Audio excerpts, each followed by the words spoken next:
First things first, let's talk about facts and works. Your boy mash no works. Talk about guns, we on that work. Never. And to make shit worse, I got all 5, that's real blood first. He got zinged and he got burst. Next outcome getting put in. Well, make sure the technical difficulties ain't too difficult still. What's good, guys? Your boy Good Savage back again. Another Hangover show live Monday morning. Me and the boy ends. And can the people hear you? I feel like the people can hear you, and I don't know what it is on this side, bro, but it was fine just. Can you hear me now? Can you hear me? This is raw and real, man. Big up everyone inside the chat. Let me know if you can hear ends, man. Red for life. Let me know if you can hear ends. I feel because his thing doesn't say like it's muted. Yo. I don't think it is. I don't think yours is muted, but let me see. Testing, 1, 2, 3. I need my hair done as well. Still, man. Need a little shave. Let me see. Sure, Said it's all good. He's all good, and you can hear me as well. I can't hear you. I can hear you. I can hear him, but you can't hear me. All right. Listen, it's all live. It's all live, bro. It's not a problem. Let me leave on it and run it back. Yeah. Actually, let me just try something. Address the muggles a real quick. They're not muggles, by the way. But they're not muggles. This guy's so rude, man. But big up to the man, then. Big up to Red for Life in the chat. Hope you're all good, bro, man. Hope you're all good. How you feeling after yesterday? You know what I mean? Little smash and grab and that quickly. Scouser to the rescue, as they like to say. Let me know how you're feeling, man. Hopefully everyone's good as well. Yeah, man. It's this guy, man, with his Bandulu fucking MacBook that he has. I don't even know what. Listen, he keeps getting on to me about the one I bought, from somewhere I will not name, but he's bought his one. I went to the Apple store, got sat down, watched, them, told me about the specs and everything, bro. And it was dope, man, when I bought mine. I don't know where he got his one from. He got it from Wish, I reckon. Psychedelic, big up, bro. Big up to you as well, man. I'm still recovering from yesterday in my heart. Trust. Speaking to one of my boy, man, and he was just like, nah, man, we can't be playing football like this, bro. Bare cardiac arrest will be going on. Press Salah, not going to lie, didn't expect us to have a close game with Fulham. They have somewhat, I can't even see. Submit with us, we can't beat them comfortably, never. Nah, sometimes it's like that, man. When Liverpool, we never like to do anything easy, bro. We never like to. Could have easily went into that game. Darwin would have scored a couple more goals and we could have been like 3-0 up. Cruise, keep the ball. But yeah, man. Would rather just, one of those games, because football's about moments, man. If we keep winning games like 4-5-0, yes, it's good, innit, I guess. But then it gets boring, innit? These are the ones where you create moments, bro. Like, I've got the video now of everyone sliding behind Trent after he slides. So, can you hear me now, man? Can you hear me now? Yeah, man. Sick. So it was you then, yeah? No. Something you did, bro. Anyway, big up everyone in the chat, man. Well, go on for the man them in the chat still, bro. Big up the mudbloods and the muggles and that, bro.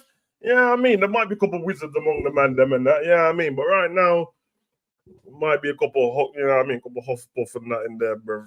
Ravenclaws and them man there, Gryffindor and that, bro. Big up Slytherin gang and that, bro. Wingardium Leviosa and all that, blood. What are you saying to the people anyway? I couldn't hear you, bro. No, I was just reading out the comments and having a conversation with them about the game. Do you know what, Savage? You're gonna have to stop calling the people muggles and that, because I feel offended when you do it, and I'm not them. So people, if you're offended by what he says, just let him know, bro. That's what the comment sections are there for. Just tell him, bro. Like, listen, you know what I mean? We're not muggles. We're not mudbloods. We're just people, bro. I'm here for you, guys, bro. The only man who get offended by being called a muggle is muggles, bro. So I don't know what you're saying about yourself, but yeah, I mean, just allow me, blood. People, I tried. That's all I'm gonna say. Anyway, how you feeling anyway? All good. School run done and dusted. I had to lay on the floor for a bit. My back, bro. Need to go back to the chiropractor and sort the back out. Old man engine, huh? Yeah, listen, bro. We're not gonna lie, man. We feel back pains. We use French, bro. I feel fine, bro. Is that the same about your hip and that? Yeah. I don't know what you're talking about, bro. Bro. You heard what I said. We is French and Scottish, bro. Okay, so your hip cool, yeah. You can do box jumps and all that. You're good with that. Listen, man. I don't know say less. Then say less. Say less. Yeah, we feel pain now.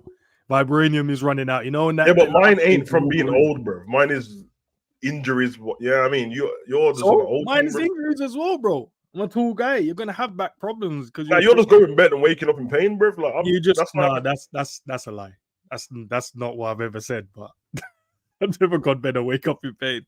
Get up and the knees are the stiff. Long that, bro. That's not what happened.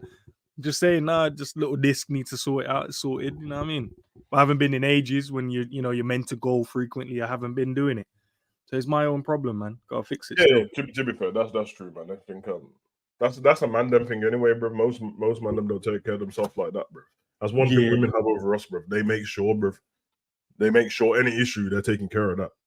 Yeah, Whereas that's us, true. yeah, I mean, but hey, man, it's one of those ones, bro. But anyway, football. Yeah, Good time man. tonight. Anyway, everyone in the chat, if you put a good question in, I'll save it for the end of the show, innit? So Red for Life will just start your questions still, so we can keep the show running and that, man. But hey, Premier League's back. It's really back, bruv. Let's get it.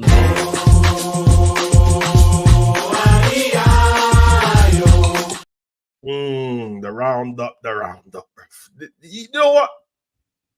You tell me where you want to start. What Can we what match you start wanna start on, bruv? with let's go Chelsea Brighton if we can.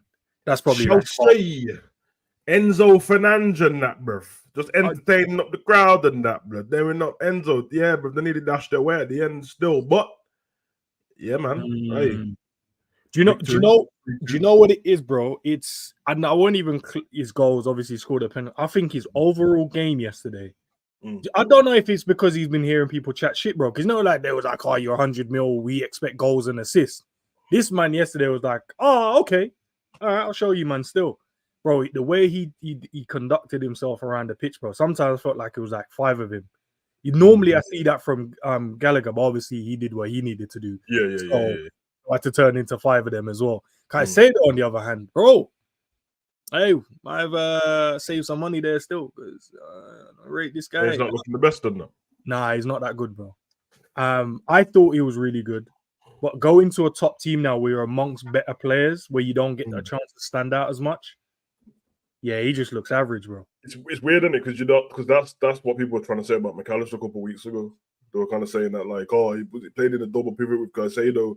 That's why he looked so good. And I'm looking at it like, well, it might be the other way, but I don't know. So it might make Caicedo look good still. Yeah. I think the one thing we would have known at the time, innit, anyway. That's not even for the people that like rate him highly. Everyone knows that if you was going to pay for a player of his stature, you wouldn't pay that much for somebody based on one season, innit? But it's the market. On a regular season when the inflation ain't moving like that, he got what are you saying, 45? And that's not me taking the piss, by the way. 40. Yeah, maybe 50 if you're pushing it, but 45. Put it this way, Declan Rice went for 100 and whatever in it, but he's been in the Prem for a while. Yeah, he's been out for a minute. So him on a regular season, bro. Remember when they tried to sell him when Moyes said, "Oh, you're not having him less than 90 mil." That was 2 seasons ago. Even if she's going to be, age English, you'd say 70, which means Caicedo would be around 40, bro, just based on the difference between them. Yeah, and then Lavia would be even cheaper than that, just based on the. So it's a million. weird. Yeah. So it's a weird thingy, man. But they got their victory in the end. Brighton played pretty good as well, bro. But yeah, they did. You spoke about this. We've seen the pattern with Brighton, and after they play a European game, they're a bit flat. They're tired as hell, bro. That's what happens to them. And obviously, I don't feel bad for them or anything because that's what comes with being good at it. But we knew this last season. We said them Newcastle.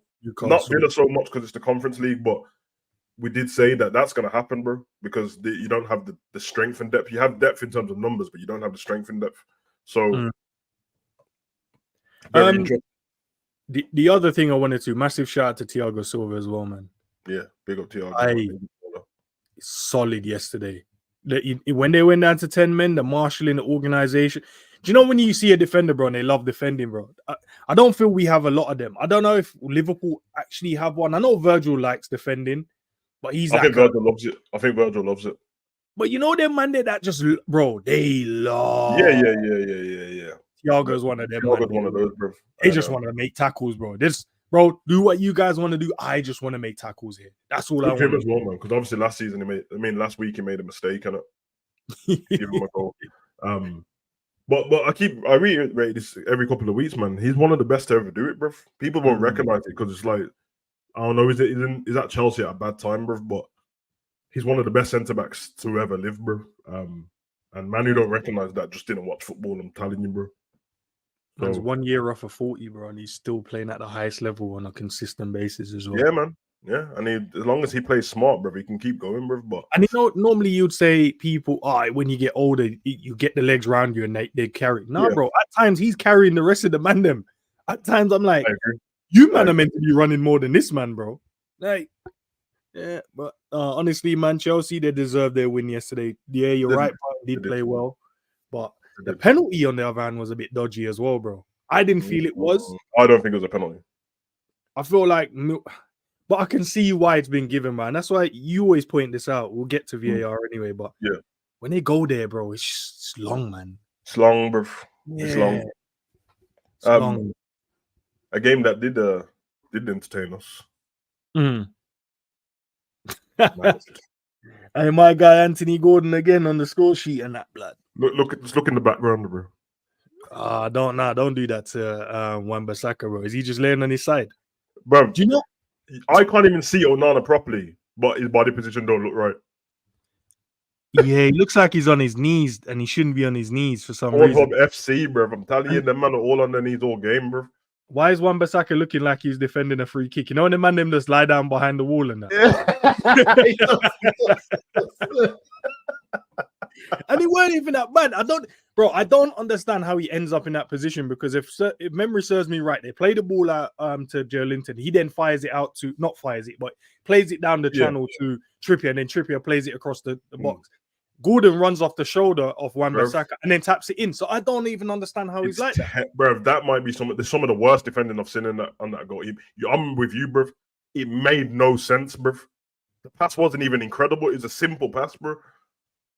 Bro, for big parts of the game, bro, Newcastle playing better in that game was based on their defending, but some of the parts going forward, they weren't as good as they normally are, and they got bare injuries as well. But hey, Lascelles on the other hand, cold, bro. Ever since he punched up them man outside that bar, bro, he's been on smoke still. So must have a charge coming. So he's trying to play bonus in that, so you can, you know what I mean. So you can use the bonus to pay off whatever. It's funny, because me and my son were talking about we were speaking about him a couple of days ago, not the Souls. We're speaking about Shaw. And my son was like, if Shaw was younger, bro, him at Liverpool would be so cold, bro. And I agree. I agree, because I ain't gonna lie. And I said to him, like, if it's not gonna happen, but say Shaw was on a free now in January, I'll take him, bro. He's cold, bro. He's a very good centre back, bro.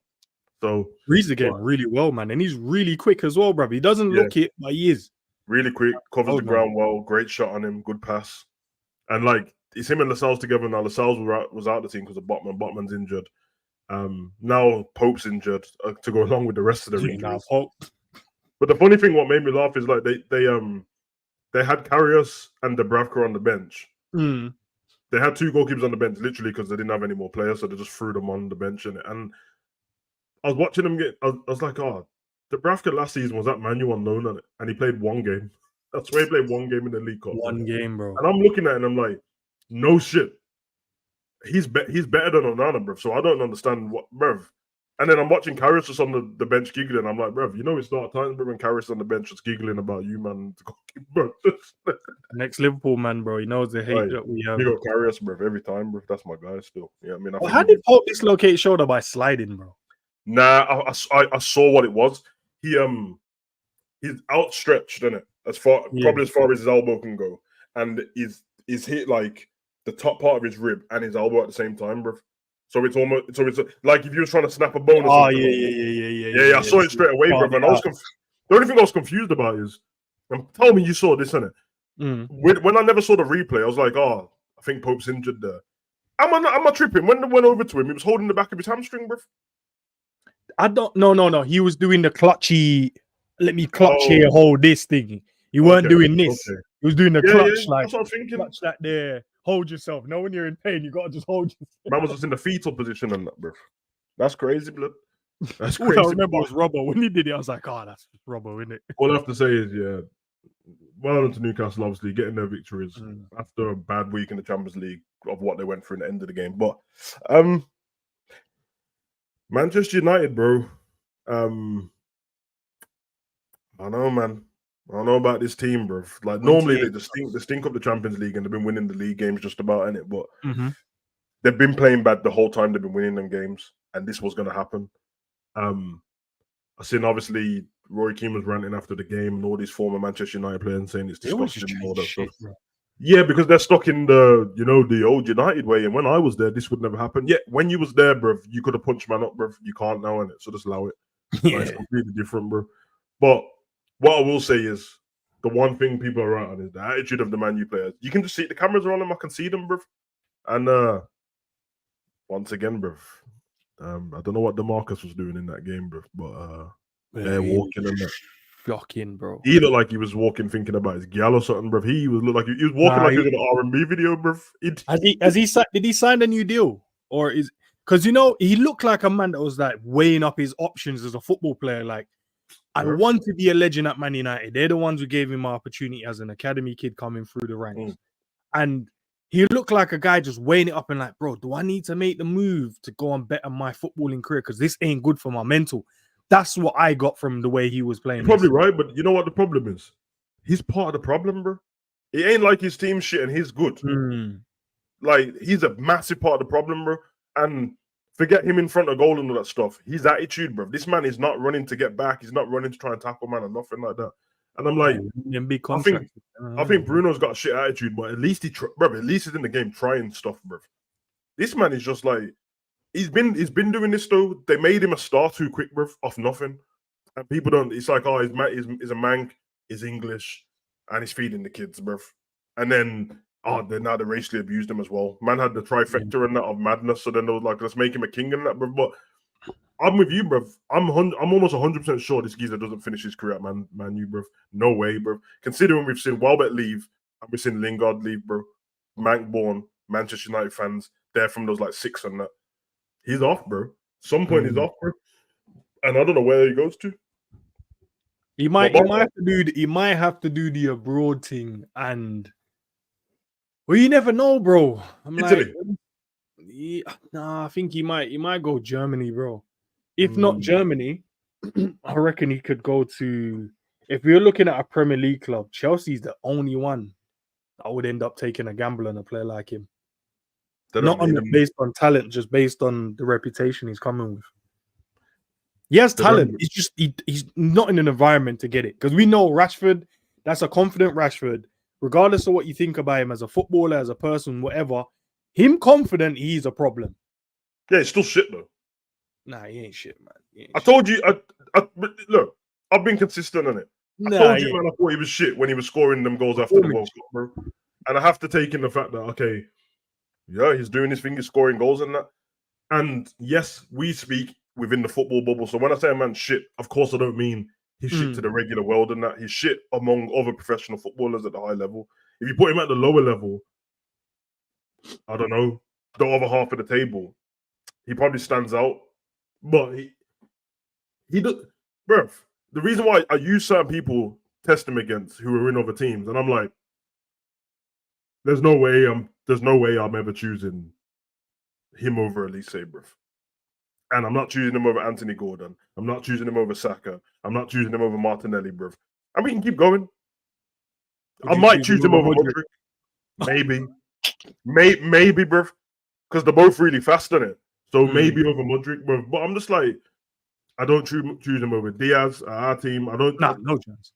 So you keep dropping down the table. I'm like, okay, so when do I choose him over? Like, this sounds fucked up, innit? Is he better than Dwight McNeil, bruv? But that silence is enough. Let's move on to the next team, bruv. That's the best answer you needed, bruv. I'm the same. Anyway, Gunners back at the top of the table, doing their thing, staying there and that. The Gunners. Martin. Yeah, I mean, Basmati in the back. To be fair, Martin and Saka in this game, bro. I'll be honest, bro. They were really good, bro. They were on some tiki-taka thing in this game. So, but yeah, picked up the victory against Wolves, stay top of the table. Can't brush it off just because it's Arsenal because we struggled against Wolves. Man City lost against Wolves, but yeah, man, good, bro. The pattern of play for the Odegaard goal was cold, man. He already told you, bro. He's one of my favorite midfielders in the Prem. That is a baller, bro. He is, honestly, bro. If you could add him to our squad currently with our players we have, it's techie still. I can't even lie. But nah, Arsenal, man, they're doing what they did last season, innit? They're consistent in terms of they're beating the lower teams, and what they're trying to do this season is try and beat a lot more of the top teams as well. Obviously, the draw against Tottenham didn't help. They beat Man City. They still got to play us. They beat Man United already. Chelsea, they drew 2-2 in the game, if I remember correctly. Yeah. But we still got to play them. So it's always with Arsenal, the test is really Liverpool, I think. They always kind of compete against Man United, whether they win or lose. Rashford normally comes up trumps in that one sometimes. Chelsea one is give or take. You know, it depends. Chelsea has a good half, Arsenal has a good half, and it's whoever comes out on top in that one. They always lose to Man City, but they always play well against Man City. It's just they never really take their chance. But this time around, they did. When they play Liverpool, bro, they always think that they're better than us in the game, but then they end up losing the game and getting smoked. Obviously, last season, you know, we weren't at our best, and even then, bro, they still struggled, which was mad. So you know what it is, bro? They build up the game to Liverpool too much, bro. They go into it too much emotion, bro. Too much, bro. You can go back to the video that me, you, and Tariq did last season. And we were talking about the running towards the end of the season, and the last thing I said to him, bro, and anyone go look at the video, just go to the end of the video. I said to him, "You man can win the league as long as you leave your emotions out of the games, bro. Don't be coming to Anfield and being all emotional and that, bro, because it won't work." And they came to Anfield, they left the emotions out of it. They smoked us up in the first half. And one little thing between Trent and Xhaka, bro, these lot lost their head. Emotions got in. Anfield got crazy. Bare noise. And yeah, the rest was history. And to be fair, we could have ended your total hopes earlier, bro. Kanate scored the goal at the end, bro. Yeah. He wouldn't even made it to the, you know what I mean? So it could have been a big problem to them. And then obviously after that, they stunk up the place. Now, there is a difference between them this season to last season. You would say that they're less entertaining to watch than there was last season. Yeah. They're getting victories still. But obviously last season they were in a better place than they were now, even though they're top of the table still. But I think they had more points last season. Their problem came towards the second half of the season because they were fine. But the one different thing they did this season was beat Man City in it. And also Man City they're not winning as many games and stuff like that. So it'd be interesting to see still. Do you know what it is though as well, bro? It's Arsenal last season, they were an anomaly. In terms of the style, they did something different. Yeah. First half of the season, they were cold. They were just trying to blitz everyone. What happened to the second? Obviously, with injuries, that didn't help. But in the second half of the season, most teams tend to figure out how you play. So when you come to play them second time around, they've already gone and watched and rewatched everything that you did against them that worked in a positive way, and then they stop you. And that's what happened to Arsenal last season. It's like everyone was like, "Oh, this is the way you man know the play." So the second time round is where they struggle. For them to go and win the title, they're gonna have to fix that part. They're gonna have to, I don't know, tweak their way they play. Maybe. Yeah, I think the first game we got to play them is at Anfield. They can't play us again like how they tried to play us last time. They have to probably go into the game and go, "We're gonna try and play our way, but we're gonna sit back and probably hit you guys on a counter attack when Trent leaves that open in the space and attack with Martinelli and whatever." I would. If I was them, I would. Because to go toe to toe. Yeah, when we played them last season, we hadn't started playing Trent in the way we played him now. We started playing Trent like that after. We had them and then we had Chelsea. We drew 0-0 with Chelsea, and then from that game onwards, Trent played in inverted for the rest of the season. So, and I think with the movement, obviously, if Darwin plays, I think he'll cause them a lot of problems. Because I realized watching Arsenal, Saliba and Gabriel, they're good as a partnership, but they don't like when the ball goes in behind, and they don't like forwards that run in behind. Anything in front, they're they're aggressive. They're on the front foot. They step in, try and bully you. But anything you start making runs down the channels and stuff, they start struggling, bro. But they're a very good team, and they're doing well. Means that Tommy Yasu's injured now. Is he injured? So he's injured now.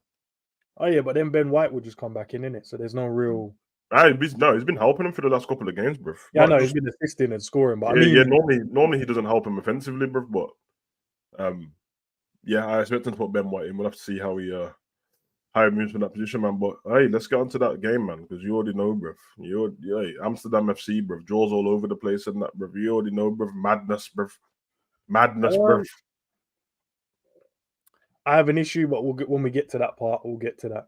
Oh yeah, we'll get to that obviously, but yeah, man, drop the FC out here again, man. Draws all over the place, bro. You know, like that, bro. Amsterdam FC, bro. Ikea FC and that B&Q and that draws everywhere, bro. You know how it goes, bro. Son had a bet on for one because this man decided to score an own goal and then score, so he was like odds on. We say match fixing at his finest, and that. Yeah, 100%, man. What about Guardiola, bro? What's this position here, bro? Man doing the dead roach and that, bro. Nah, bro. As soon as he went in, bro, he fell backwards, bro. I was watching it. It was so funny, but. Haaland as well, man, missing clear-cut chances as well in the game, bro, to kill the game off for his team. Hey, listen. It's mad, you know. All I'm saying is, bro, you look at, like, we'll get to our game and that, but you look at the two games and that, shouldn't have let certain goals go in for both teams and that, and then you got your strikers up there, you need to put the ball in the back of the net, and then no controversy even matters at the end of the game. Man, them weren't putting the ball in the back of the net. One of Haaland's chances was a sitter. One of them was, there's no way he shouldn't, bro. It's harder to miss, bro. It was harder to miss. I couldn't believe it, bro. But it's not new. It's not new. He's done this season already. I know. But obviously, he normally gets out at the end of the game with a goal or a couple goals.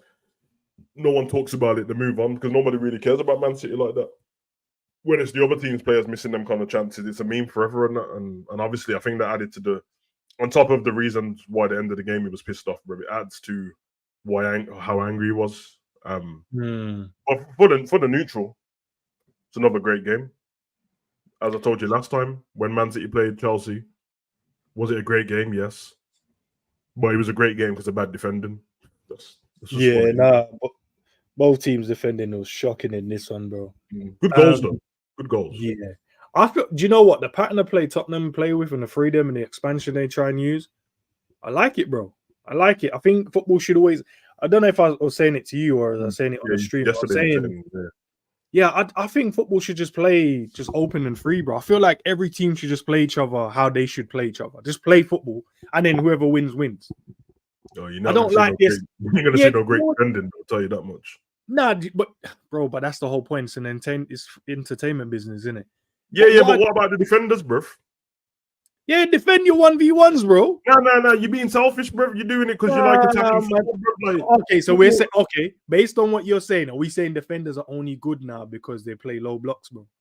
No, I'm saying and play free-flowing football. I'm saying if you play free-flowing football, then the people who are supposed to defend the defenders ain't in their right position because they're out having fun. No, I'm not saying that amoeba thing where man you just end up centre backs bombs forward past the attacking mid like our pro clubs team sometimes. I'm talking about the centre backs stay in their defense and they just do their thing, bro. The midfielders get to roam and do their thing, stay in obviously a shape and whatever. But just be free, man. None of this. Oh, we're gonna sit 5 behind the ball. I'm gonna just let you know this, isn't it, bro? Sheffield United, Burnley, Tottenham, all tried to play. They're all trying to play free football. Tottenham have lost 3 in a row and then drawn 1. Sheffield started to win now, but they're on like 7 points. And we know about Burnley. They just won their first game 5-1, bro. And this is what happens in the Prem if you try this, bro. The expansive thing's all fun and games and that, but like, don't work, bro. Do you know what it is, bro? Because obviously we watch a lot more foreign football, so we watch a lot of the Bundesliga as well. And there's no low block in Bundesliga. There's moments where you see teams sit off and they soak up a bit of pressure, but it's not because. It's normally because they're trying to defend the lead or they're trying to make sure they secure something. Yeah. It's never, oh, we're going to start the game. Like, no team comes up against Bayern Munich and sits back. Nah, because I think in the Bundesliga and the other leagues, everyone's resided, as soon as the season starts, they've resided the season to go, Bayern Munich's winning the league. So that's why. They're like, we're playing. Yeah. Prem is, I think as well, if I'm honest, bro, it's the money, bro. That's what's changing football. Problem, bro. It's changed the managers. It's making people who are probably good managers look average because, as you just said, so you're just going to come and sit back behind the ball. but they're scared, bro. They got their job on the line, their money on the line. If their team gets relegated, they lose the Premier League money, which is what it 22 mil per team. Yeah, it looks. But Savage, here's the problem. I understand the money side, and I get it. But here's the problem, bro. As a manager, the only thing is up in the air is your reputation, bro. You still get paid. If they sack you, yeah, you have to run my whatever million. Yeah, in but it. but you know this, bro. Like, it's easy to do the money thing. It depends how much what you're in the job for, though, innit?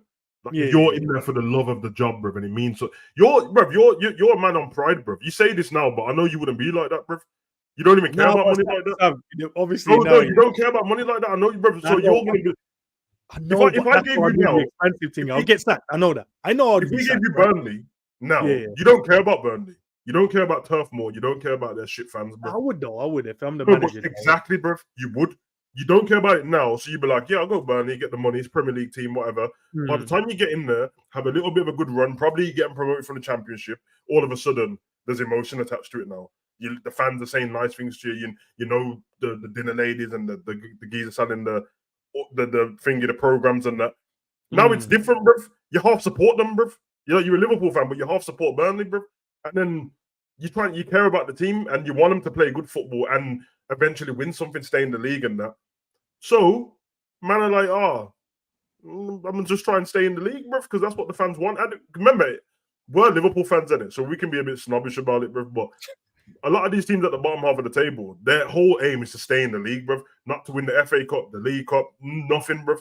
Can I just stay safe every season? Put us in a relegation battle and let us stay up on the last day. It's like a party, innit? They'll have a parade for it, bruv. It's like a party. For the other managers at the top of the Premier League, theirs is reputation and if they care about the job. If they don't care about the job, fair enough, but reputation is the main thing, because if I lose the job, I'll still get paid, but my next job will not be on this level, bro. Unless you're Mourinho, Conte, them kind of people. You've seen where's Potter, bro? No, but all right, Savage. Every time we go, us when we go, if you want to look at the Premier League and show why it's the most entertaining league, you look at a game, it's like 4-4, 3-3. We don't look at the games when it's the lower team beats the better team, and it's just been sitting back the whole game, and then they score a lucky goal, and then we go, that's a great manager, great tactics. But bro, great tactics. I agree. Because you got lucky with the goal, and your team sat back the whole fucking time. If you set up a low block, it's not that hard to set one up, bruv. And if you've got people like Ben Mee and that in your team, bruv, they love it. I like to head the ball away. Yeah. But you are right. But the thing is, it's arrogance again, bruv, because we have this when me and you talk about the different leagues and that, because I'm watching them all. I got teams that support in different leagues, bro. And everyone just says the Prem's the best league in the world and that. But it's bruv, when I mean it's a bias, it's because you've grown up with the Premier League, bruv. You're in England. You're not in growing up in Spain talking about the Prem's the best league in the world. That's why none of their players say it until they get to the Prem. When was the last time you heard Messi say the Prem was the best league in the world, bro? He ain't never said it, bro. Just a massive shout out as well. I know we don't cover the other team, but massive shout out to Barca yesterday, man. Winning against Atletico and that. Hey, did you see Gundogan's performance? You know, Rob did one on the weekend as well. Rodrigo. I don't know. I don't look past certain parts in the table. That's why we're above you, bro. You mean you don't look up? Fair enough. Hey, João Felix celebrated as well. That's big up João Felix, bro. Baller. Remember when Cav said, Rodrigo, he ain't all that really, is he? Huh? Oh, Rodrigo's cold, man. But yeah, I just feel like the Premier League is more exciting when the not lower teams, but the other teams, because you're in the Premier League for a reason. Go at it, man. Like Fulham yesterday, if they actually sat back into a low block, they wouldn't have scored that many goals. Yeah. They would have got smoked, bro. At 2-0, bro. I'm like, this could be you could get destroyed here, Fulham, bro. I like it. I like it as well. You are right in that. But it's just that we don't have stuff on the line in them games, and they do. So, and sadly, bro, you might get more points though, bro. We never know unless they try. Norwich tried it, bro. Swansea tried it. Derby tried it, bro. That's just, yeah, but I'm saying the teams now, I think they're better footballers. I think Burnley plays some cold football. Sheffield. How many points Burnley on? Bro, I hear what you're saying. You're doing the whole, yeah, I get it, bro. You stay in the league thing. I get it. You want to play defensive football and stay in the league.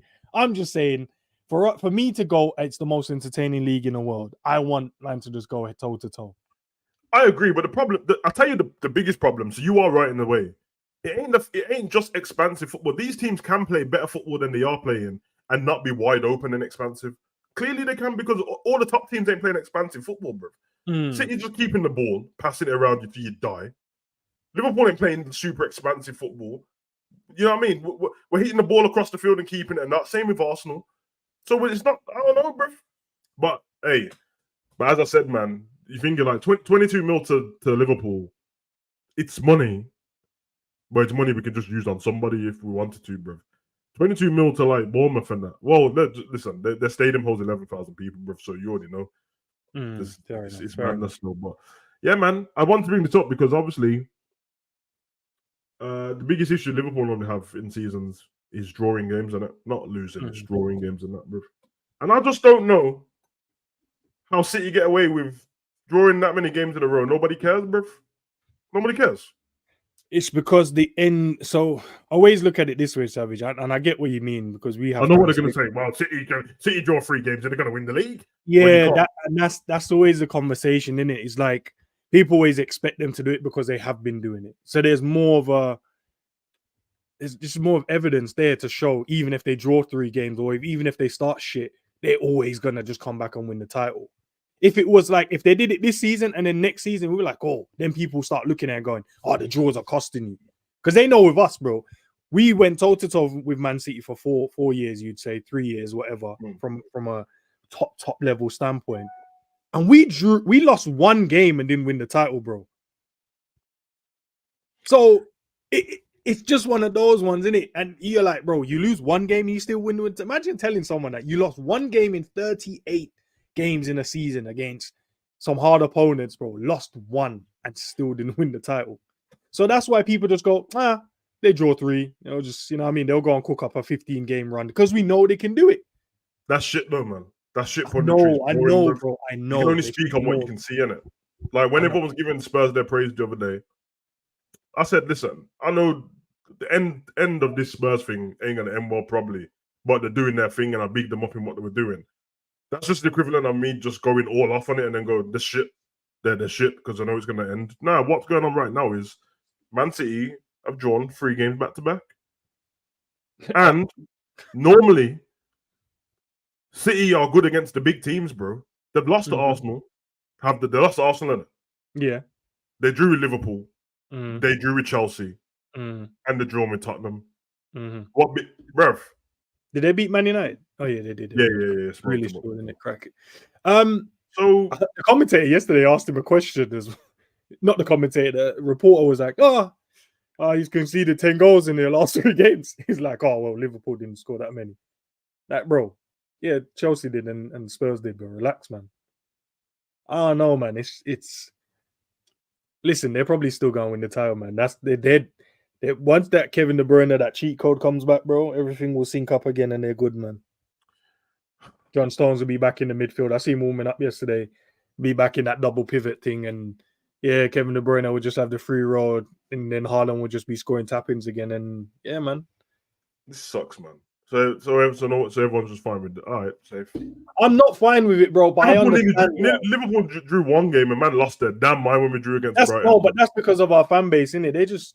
if that's the case, then when we all might as well give up on Liverpool, then if we're all going to say, yes, Man City can draw 3 games back to back, they're probably going to win the league. We might as well go, well, don't really matter if Liverpool win 4-3 against Fulham because we're going to lose. We're not going to win the league anyway. Hey, but that's the assumption though by most of the fan base, isn't it? Like we're not going to win the league, which is fine, bro. You can have your own opinions, and I get it, man. We're just too flip floppy. Not we, sorry, them. I only rate 10% of the fan base anyway. 10% is high, man. No, it's high because there's a few guys that are like their takes on football. And then the rest of them, I just don't give a shit, bro. Yeah, obviously, we was listening to a stream the other night, obviously playing pro clubs and that. Yeah. And man was just flip-flopping through the whole stream telling you about, it's because man has an issue with the manager. And you're like, the man has an issue with the manager. We need to rest more players. So if you not notice that the man that you're saying rest didn't play in the last game. Yeah, man, have to stop this, bruv. Yeah, man, have to stop Anyway, this foolishness, bruv. These all of a sudden we have to rest all these pros and that, bruv. Fuck out of here, bruv. I've done this test before, back. I went back and watched, like, read, you know, all the teams that won the league and that, Man U and all that. And I checked how many of their top players played the games in the league. You know how many games they played, bruv? 37, 38. You know how many, Arsenal's treble winning season? How many games Henry played? 38. 38. But yeah, then when he they didn't didn't get need the rest, bruv. in that though, innit? That's why. And the argument would be, he probably needed more of a rest then than you need it now. Yeah. That man were getting fly kicked and that, bruv. Shins kicked And plus, off. the pitches weren't that great. Arsenal's pitch was cold back in the day, but in terms of the general Premier League pitches, they weren't all that as well. Oh, yeah, agreed, man. Agreed. Hey, now and got the underheating soils now, and yeah, These, man. I like them, man. I like them. Remember, hey, let them know, bro. Remember when we played them and I told you in the preview before the game, I said, I know how their manager plays. This is to what you said just about playing football, bro. Yeah.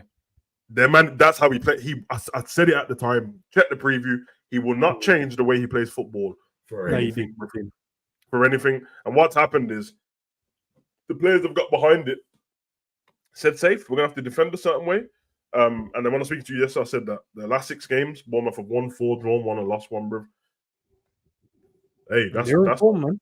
That's top of the league kind of stuff, bro. And hey, the top points off Villa as well. That's what I ain't too mad about. So they have this free flowing football, man, that I really, really like, bro. And obviously, Dominic, do you know what? He's now coming into his own, bro. Yesterday, he was missing way too many chances. He's either good goalkeeper and a poor finishing. You can choose what side you want to go, but this man should at least had 4 goals.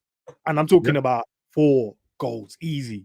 2 tap-ins, obviously scored 1, and then he should have scored another one after that as well. The one when he got flashed across the box and I don't know how it went underneath his foot, bro. But that's a tap in there as well. I think his goal was sick though, Bayless. Yeah, you can't allow Bailey to cut. I don't understand that as well. Defending what? Yes, you're meant to push someone inside, innit?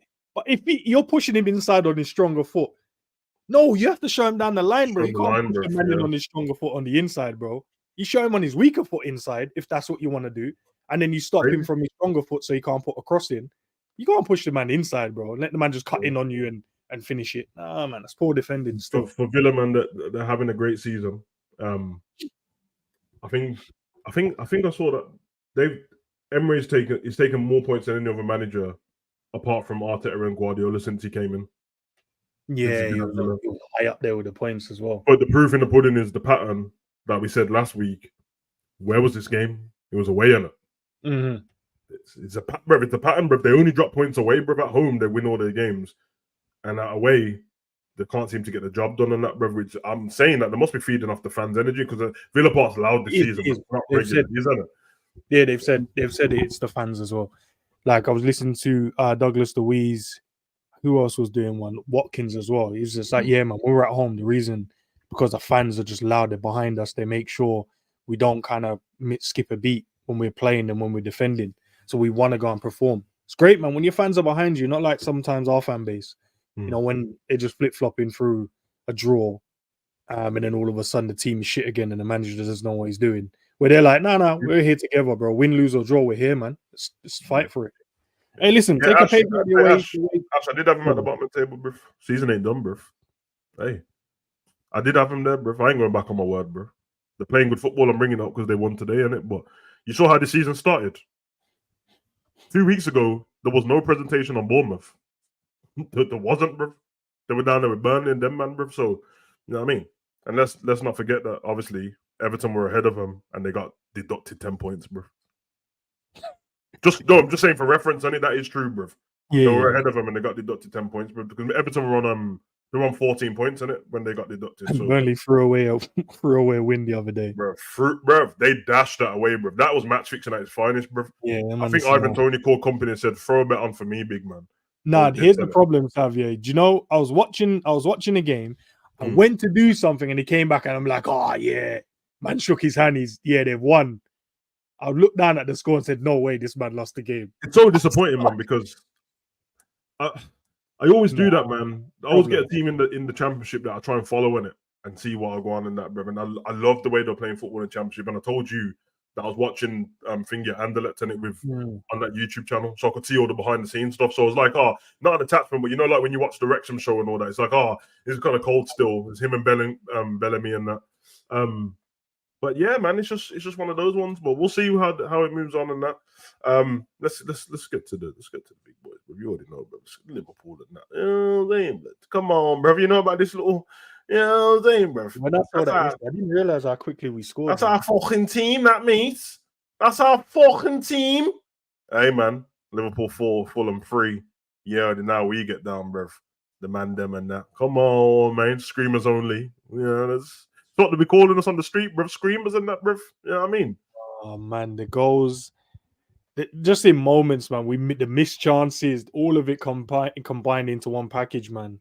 It was a really good game of football. You saw the bad, the good, and the great, bro. It was just mad. Defensively, sometimes it was all over the place. But when we attacked, we looked dangerous. Individual performances, some of them, man, they were just out there. I don't know what they were doing at times.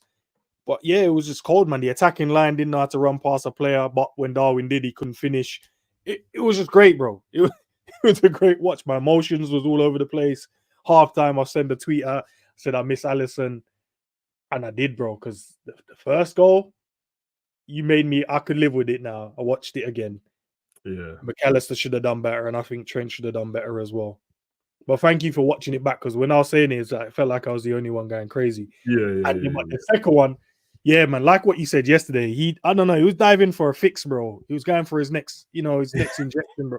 Because there was no calmness in him there. That's the moment the CBD will run out. Because there was no when you see it from behind the goal or the camera in the goal, if you look where Trent's standing, not that this is Trent's fault, by the way. I think to Kelleher, it looks like Trent's gonna kick it away on it, and because he doesn't move, he panics and he just dives at his foot, brother. And then it's like, but what I do want to say this on it, and I'm not telling man how to support Liverpool and all that shit, but I do want to say this just for my own sake, innit? I don't slander the man on that game, innit? I don't need this this destruction of Kelleher, bro. It ain't fair, bro. It's not fair because let's be honest, bro. Alisson made a mistake against Man City, bro.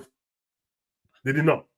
Yeah. So I'm just saying, so shit does happen in that, bro. And in the end, we won the game and that, which I'm happy about. But yeah, man, I don't need the slander of him and that. But listen, man, 4-3 in that, Screamers fucking only in that. We're gonna win the fucking league. And you know what, bro? The reason why I'm not mad is because when we won the league, every game wasn't perfect, bro. No, it wasn't. It wasn't perfect, bro. We can pretend like it was. Jesus Christ. But hey, it wasn't. The Villa one, we had to wait till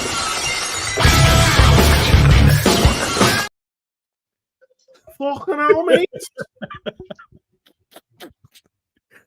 Welcome to the idiot, man. Yo, what's going on? I'm slightly tempted to do the Scouse accent as well, you know. I feel like if there's a game over the weekend that encourages the accent, bro. And I'm not talking about them little racist ones or, you know what I'm saying, them little agenda ones where you're taking the piss. Now I'm talking about proper respect, bro. This is the game, bro. I don't know, man. I think we're going to win the league, bro. We should have been saying we're going to win the league after that performance. Bro, there's no way you score 4 goals like that in one game, bro. That's facts. There's just no way. You can't make that up, bro. I didn't sign up to watch this type of football, bro. What is this? Pro clubs, man, just sticking it back, stick the same old goals in that, bro. Just crossing it in there. Bro, think about it. You know, you're playing pro clubs and you're getting the same dead goals, bro. I mean, they're cold, you know, because the way they're whipping it in that, bro, it's cold. But after a while, you're like, fucking hell, man, throw the controller, bro. Bare screamers in that, bro. I feel so bad for Leno, fam. Man got his head kicked in and then his goal packed in like that, bro. Jesus Christ. Bro. There's a question about that, yeah. You know when Leno got up off the floor, they paused the game for like 5 minutes, innit? Yeah. Bro, this man's eye was closing. I could see it, bro. Savage. When you say pause the game, you're not paying homage to what happened. Bro, the man got knocked out like a fighter, bro. Man, shit was locked, bro. Closed, fam. I see them cutting man shit, bleeding the blood out, wrapping back up. I'm like, bro, get out the game. Nah, I immediately said, bro, get out this game. Get out of this game. And what happened? Did he put his gloves on any of them? Nope. Bro, get out the game, bro. And you know, even the simple one, there was like a nodded down header where he was simple and he just parried it. Oh, it was when Mo put it over the crossbar that no one mentioned. Yeah. From the same position that Darwin did against Luton, but I didn't hear no outrage. Nah, but yo, you know what's mad though? I'm not gonna lie. Watching the game and so happy for McAllister with that goal. Not just because of the quality of the goal, but just happy for him. But the fact that Hendo came on the pitch, fam, and said, "Oh, is that what you're doing out here?" Nah, I got something for you still. He's calm at all times. He didn't come on panicking. He didn't come on rushing around like, "Oh, we're losing. We need to get a goal." He just was clear, bro. Even the way he scored, his celebration was like, "Yeah, quick fist pumping. Let's get the ball. Let's go, boys. Let's get back on it, bro." Gumshield was on. Yo, the man did the Milner thing. Like, yo, this is why y'all bring me on, man. Let's go, bro. This is football, man. Still got minutes on the clock. We got a game to win. Let's go, fam. Did you see the tackle as well, bro? Anytime the ball gets loose slightly, he's tackling, bro. He just mopped up a you in there and just laid it off first. Don't want a 50-50 with that guy, bro. Nah, you know what's fun as well when I talk to you guys. When we signed him, Savage was like, "Nah, man, I see the man, roughed up man. You know, this man is a tackler. This everything Savage said, minus the goal scoring piece. Because I'm gonna be honest, Savage, I know Hendo had the variety of headers like that, and them shots. Nah, headers are the only thing I spoke about because he scores goals, but he doesn't score that often. So if I start speaking about his goals, it's a bit of a false narrative because then you can divide it by the amount of years he's been playing and find out. It might be two goals. What I'm saying though, Savage, when we signed him, ain't no man said goals and assists was gonna come from this man. Man is just telling me, "Oh, he ain't up there with them City sixes and that." Yeah. Bro, Hendo has already cemented himself on a trajectory of Rodri. I'm gonna repeat that again. You see how Rodri goes? They carry that weight of they're only 10 goals, but they're 10 massive goals. Bro, that's Hendo, bro. Hendo already has 2 massive goals for us, bro, in this season, fam. Put us back in the lead and then one to get us back level. Bro, cold. And when you talk about my captain, because I'm saying give it to him, captain, man is like, nah, VVD and that, bro. You see the little slide in that towards the end? Jesus. I went outside early in the morning, fam. I ran outside into the belly slide and the leaves as well, man. Let's go. You have to, bro. That celebration had you, bro. I felt like I was jumping on the players as well, bro. I felt like I was in the celebration. It's a cold celebration. And I'm gonna be honest, man. I know I can be a little flip-floppy like some of the other YouTubers still. When Trent was shushing that goal, fam, I'm like, nah, man, you don't do that at Anfield, fam. You need to let the man them know noise need to be made, fam. You know what I'm trying to say, bro? That was the thing, if I was at Anfield drinking a Guinness, bro, I'm throwing it at Trent, bro. Don't come here and shush up nothing, fam. Nah, bro, noise needs to be made. Every player has their thing. Noise needs to be made right now. Every player has their thing, bro. You have to have your own celebration. And after last week, when there was all the mumbling around, he's gonna get banned for shushing the crowd. He's trolling, man, now because now he had a big grin on his face doing it, bro. Nah, but here's the thing. The man's gonna get a statue. I don't want Trent doing a 50 Cent trolling man shit. Because you know them trolls where you can't say nothing back. That was definitely a 50 Cent moment right there, fam. I was just like, yo, that's what you need, though, man. You need them type of players, though, Zubiri, man. You know what it is, bro? When it's Trent, bro, it means more in it because that shush can mean so much, bro. It can mean shut up your away fans. It can mean shut up pundits at home.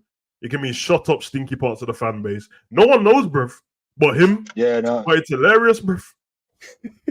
I feel like it's more towards them Chelsea fans still. Shut your mouth with Reece James talking, bro. Yeah, that as well, bro. Add that to the list. I can't lie, bro. I don't even think Trent thinks about Reece James at all, bro. You know that? No, he doesn't. But I'm just saying. Yeah, you know that the rappers and that, bro, when they try and start beef with one of the big rappers, like I seen Joe Budden do a couple of years ago. He tried to start beef with Drake, and Drake didn't even say anything back to him. He just carried on making hits, bro, because it's like, big man. Say 2004, my name to get money, bro. Relax. Yeah, say 2004, bro. I ain't responding to you, bro. And that's what it is with. Come on, bro. I get it. The parallels, the fact that they're right back and they both won the Champions League and they're both the young dudes in their team and that. But come on, man knowing it. Trent's Trent and the best James in that family is not Reece, bro. It's Lauren. So one of them. Hey man, I'm happy. And onto the Kelleher thing though. It's not a slate thing, it's a criticism thing. You know, Yeah, I yeah, picked them up. criticism. I picked them up in the last game, and I'm like, yo, I felt like he deserved that clean sheet more. And in moments like this, bro, he needs to be consistent with that same energy. I feel like he could have did a little better with a few of the goals. I'm not gonna say all of them. I'm not saying he could have got a clean sheet. I'm just saying there was a few in there where it's like, yo, Kelleher, you gotta, you know what I'm trying to say? You gotta not give people a reason to doubt you. Because we know you in the wings, we know you're ready for first team football in that. But you can't be coming in here like you're Trent. Because Trent will have a stinker or stinking moments. Yo, Trent can bring the thing back. How many opportunities Kelleher gonna get to bring the thing back? You see what I'm trying to say? And the same goes for Simi as well. Yeah, it's true. Yeah, when you're the deputy and you step up, bro, you have to keep those moments to the minimum. Like, you know, we bigged up Simicast in the last game, and then this game, man's jumping over your back like that. And his name ain't Mitrovic or Ivan Toney. Nah, bro. Pump up the cover read, man. Elbow man or something, fam. What he did for a goal, by the way. He's a baller. For a goal back, bro, he clatters into him. Yeah, I like it, man. He always worries me when we play them. Always, bro. Decode over read, bro. Yard man and that. I thought it was gonna say it was a foul, you know, ends because I'm like, but here's why they couldn't have given it as a foul. When Darwin went to hook the ball back across, the defender runs straight into Darwin. So I think the referee saw that and then saw that and went, evens itself out, and then just played on. Go and watch it back, bro. When Darwin goes to hook the ball back across, bro, this man made no attempt to challenge for the ball. He just flew in. Darwin. So basically, in the 3 stages of the Darwin, that could have been a pen based on how he cleaned up, man. Bro, if it wasn't looked at, I would wonder why. Because I'm like, so we're allowed for people just to run into the box. No attempt to go for the ball. Yes, he did get the ball across, but it didn't. There was no advantage because our player didn't get it. If one of our players got it and headed it, keeper saved, you can go, well, I gave you the advantage, bro. I know he pushed you. Watch that word advantage, bro, because I'm scarred with that word advantage right now. Because I see certain team got an advantage, bro, and got pulled back. I'm like, pull it back, we have a whole segment for that, bro. Hey, man. COE, bro. Something over everything. Continue. Now I'm just saying, Savage, you have to big up the refs. I know we've been cooking them in that, but we have to big them up when they do big things. You know what I'm trying to say? That was a big thing. It's a weird thing being a ref in the Prem because you almost have to have the way football's going because of VAR. It means you can't have your own style of reffing anymore, innit? Which is a shame because some of them are like more lenient to let certain tackles go, but they're not fouls. They're aggressive, manly tackles, bro. It's like I got the ball first and I took your leg off after, bro. Let it go. He didn't try and endanger the guy in that. He just is a rough tackle, bro. You know the Sunday, Saturday league tackles, bro. The man them on the sideline cheer you for that shit. Yeah, and now they're trying to take out the game, bro, which is not good, bro.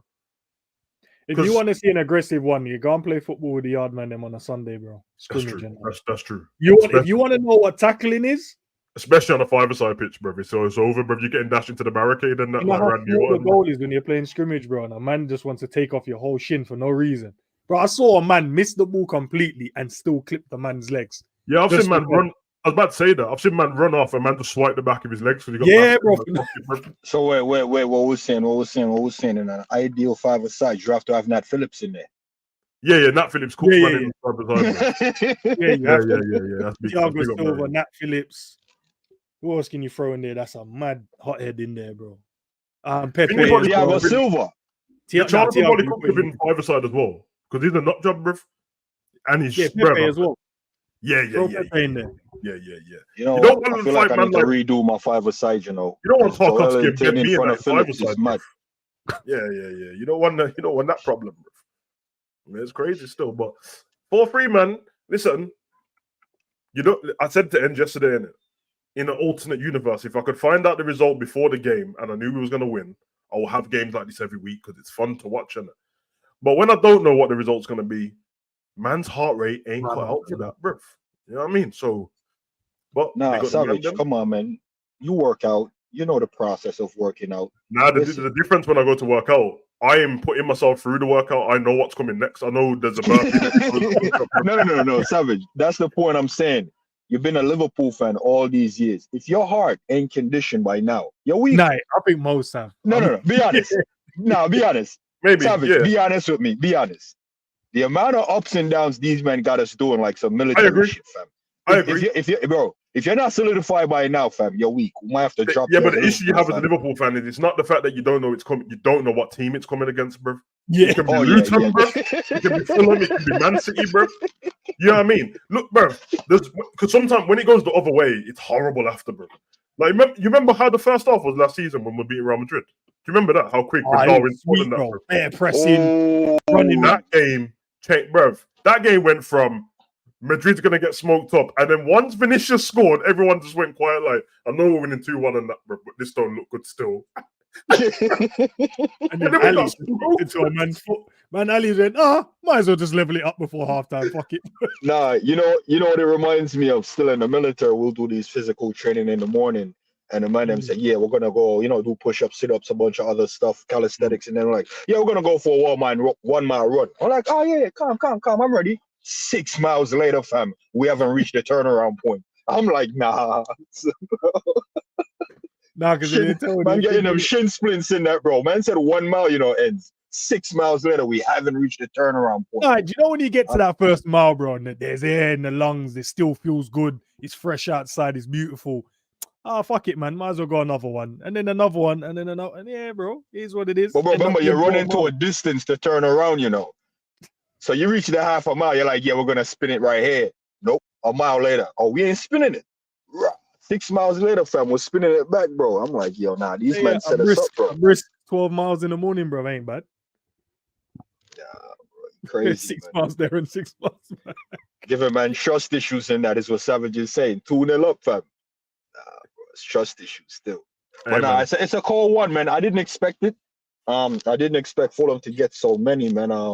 It was nerve-wracking, Savage, but we'll build for this, man. We'll build for this, bro. Like I said, man, it's exciting, man. And people can look at it two different ways, isn't it? And I can't tell them how to look at it because I'm sure there's some part of the fan base that we won and they're losing their mind in a bad way still. I can't believe you let Fulham do this. Defensive. Yeah, but for me, I'm like, once the game's won, bruv, of course we're going to break it down and analyze certain things that should have been better. But the positive has to outweigh the negative because we left with 3 points, bruv. And Anfield's still intact. And the Mandem scored screamers. You know what I mean? You know what's a cool point before you go real quick, Ent? Go on. When man look at this game and like, yo, 3 goals against Fulham, we need to fix up the defense. And then you have the narrative of needing a 6.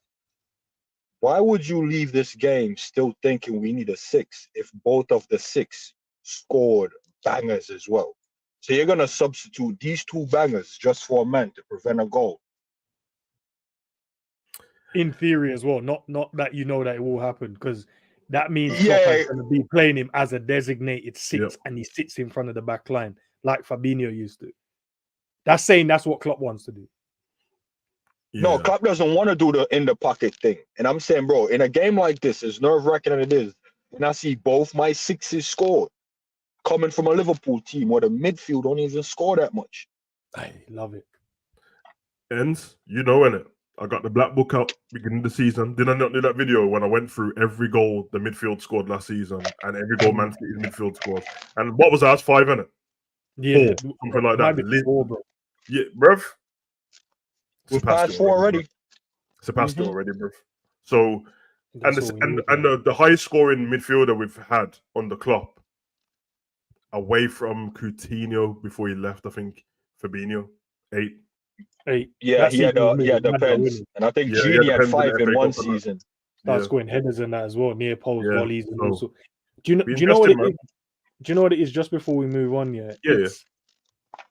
bro, I don't even understand it, man. Like we started the season understanding it's a new team, new environment, new midfielders. We're not going to be as good in terms from a defensive as a unit, as everything that we want to do. We can go through preseason, we can go and do all the things in training. But when you step foot on the pitch, bro, every one of these players are still learning how each other plays. Man ain't going to run because he expects you to go and win that tackle. He doesn't know sometimes, you know what? When it comes to around the 65th minute, he doesn't make that tackle. So I need to make sure I'm there for him because I know he's not going to do that tackle. Good. These men don't understand all of that yet. They haven't played enough games yet to understand that. Not like the old team. The old team used to be like, oh, Fab, you just sit in there, bro.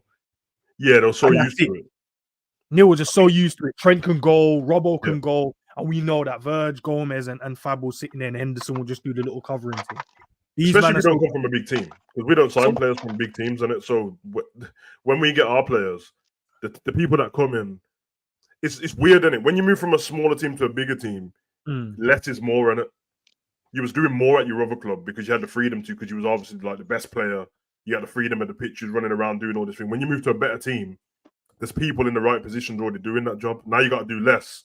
But when you do have a chance to do something, you need to take your time, do it the right way and stuff like that. And man, them have to learn that, innit? They just have to learn that, bro. That's almost like when Grealish got to Man City. He doesn't do half of the stuff he was doing at Villa. He doesn't need to, bro. He just needs to do his job right, bro. All that picking up the ball in midfield and running for everyone, passing the ball and then Ross running from the outside of the box. Does he need to do that when he's got De Bruyne? No.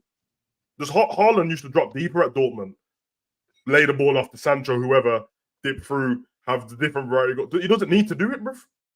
He's got Rodri and De Bruyne and that behind him. He's got Bernardo Silva doing that job for him. And when our players all figured it out, bro, listen, but at the moment, bro, we've lost one game this season and we know why we lost that game, bro. We know why we lost that game. So, yeah, I mean, can you repeat why we lost the game one more time, real quick, before we move forward? Because I don't want people to feel like we're defense is shaky out here still. You just tell the people that don't remember. We lost that game because of check complete. Check complete. It's fine. Perfect. Yeah.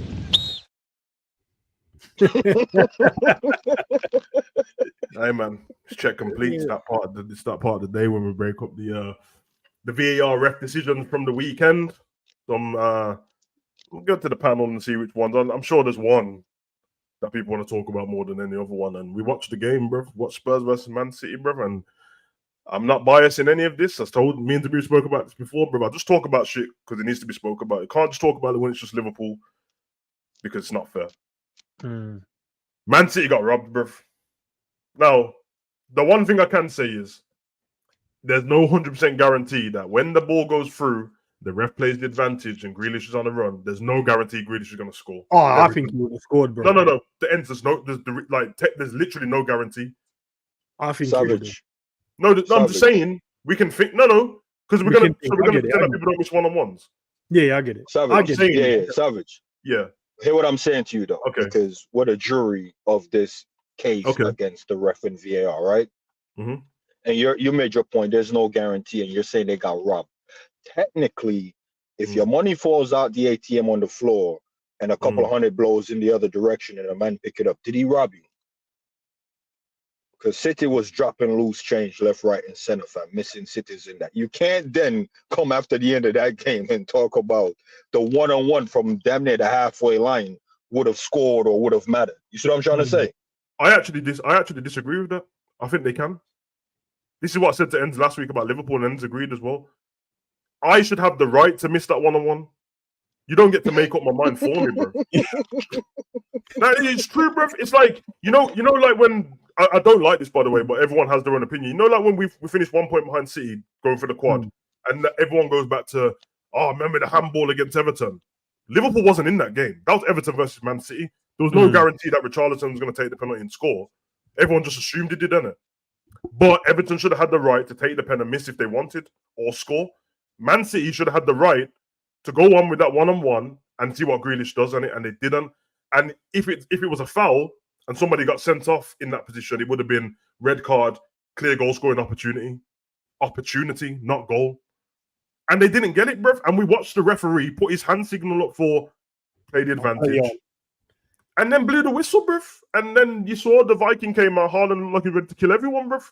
Nah, do you know my problem why is? Didn't he banned though? Why didn't he get a card? Nah, he couldn't have, bro. My problem is with that one is I've listened to every pundit speak about it, and all of them said the referee made a mistake. No, he cheated, bro. It's not about, and I don't know why these men are scared, bro, to say a man cheat. There's no a mistake is if you miss a foul. A mistake is if you gave the man the wrong card. You pull out the pocket, forget what pocket it was in. Red card in the back, top one's yellow.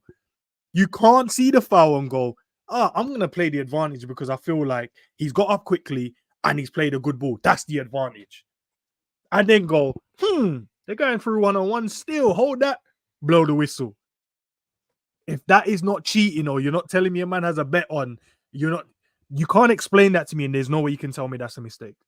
Yeah, he looked like he had both teams to score and draw on as a bet, and he saw that Grealish is about to Or score the Premier League is scripted, bro. A man just knew they needed to make it interesting, bro. I don't know, but at the end of the day, it's still cheating, innit? There's no one can explain to me, say it's a mistake. You can understand humans make it mistake. Mistake is, bro, you press the wrong brake. I don't know, bro. You can make you dumb mistake. You can't see it in front of you and go assess the problem and then go, nah, that's fine. I'm playing the advantage, and then see the advantage and go, fuck that, man. I'm blowing that back. I'm only doing the human thing here. I'm only doing the human thing here. The foul happened. He went within a few yards of the spot of the foul, and he wasn't following the play. He wasn't following the play ends. So I don't know what his eyesight tested at, but based on where he was standing, he could have possibly think the defender was going to recover that. And I'm not saying that's what he said. I'm just saying that's the only thing separate from the cheating and the robbery and all that bullshit mistake. Allow it to play out.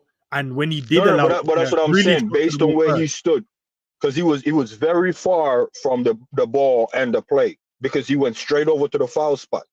So he basically positioned himself already. He already made up his mind, like, you know what? I'm just going to go over here because I'm going to have to pull it back anyway. But by the time he blew the whistle, bro, Grealish literally was clear through. So I think he might have just jumped them jumpy ones where it's not even a number call and you end up standing up because you're just ready to stand up already.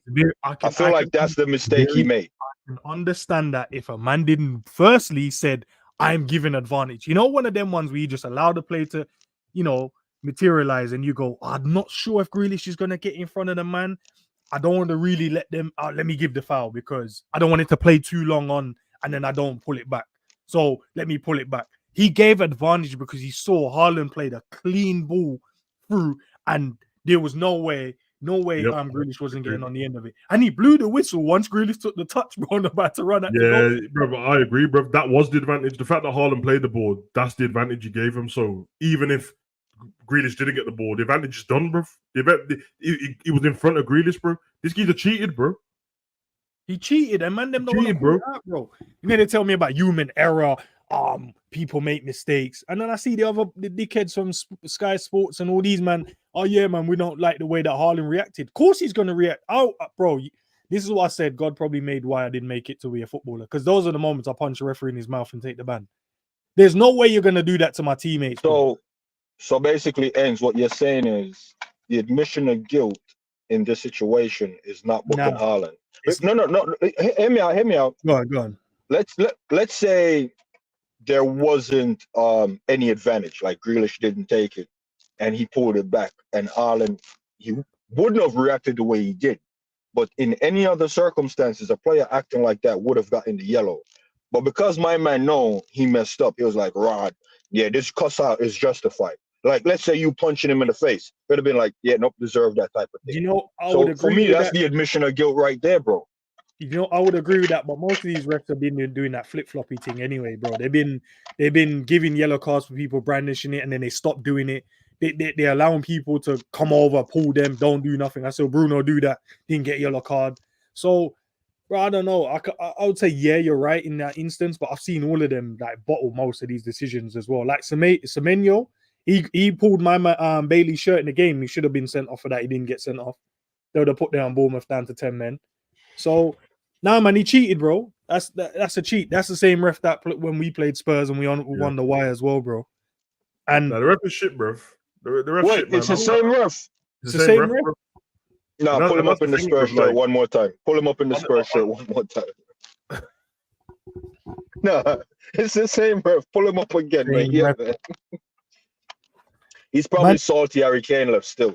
Someone needs to ask him what team he supports, bro. I'll find out, bro. There must be pictures of him somewhere in one of these tops, bro. Because more time, bro. And I'm with the beer on that, man. The admission of guilt was the fact that you didn't book Haaland because bro, that's what it is, bro. Because technically, you have to. Technically, you're not supposed to like say you make a mistake as a ref, like an honest mistake in a game. Say, you missed a 240 tackle or something like that. You didn't send somebody off. You can't allow the other team to do a 240 tackle to make it fair. Next one. You just have to send him off still and take the blame for the first one you got wrong. And that, I hate when they do that, bro. It's like, oh, I missed that first one, so let me just weigh it up. There's no weighing it up, bro. It's like when people do that thing, bro.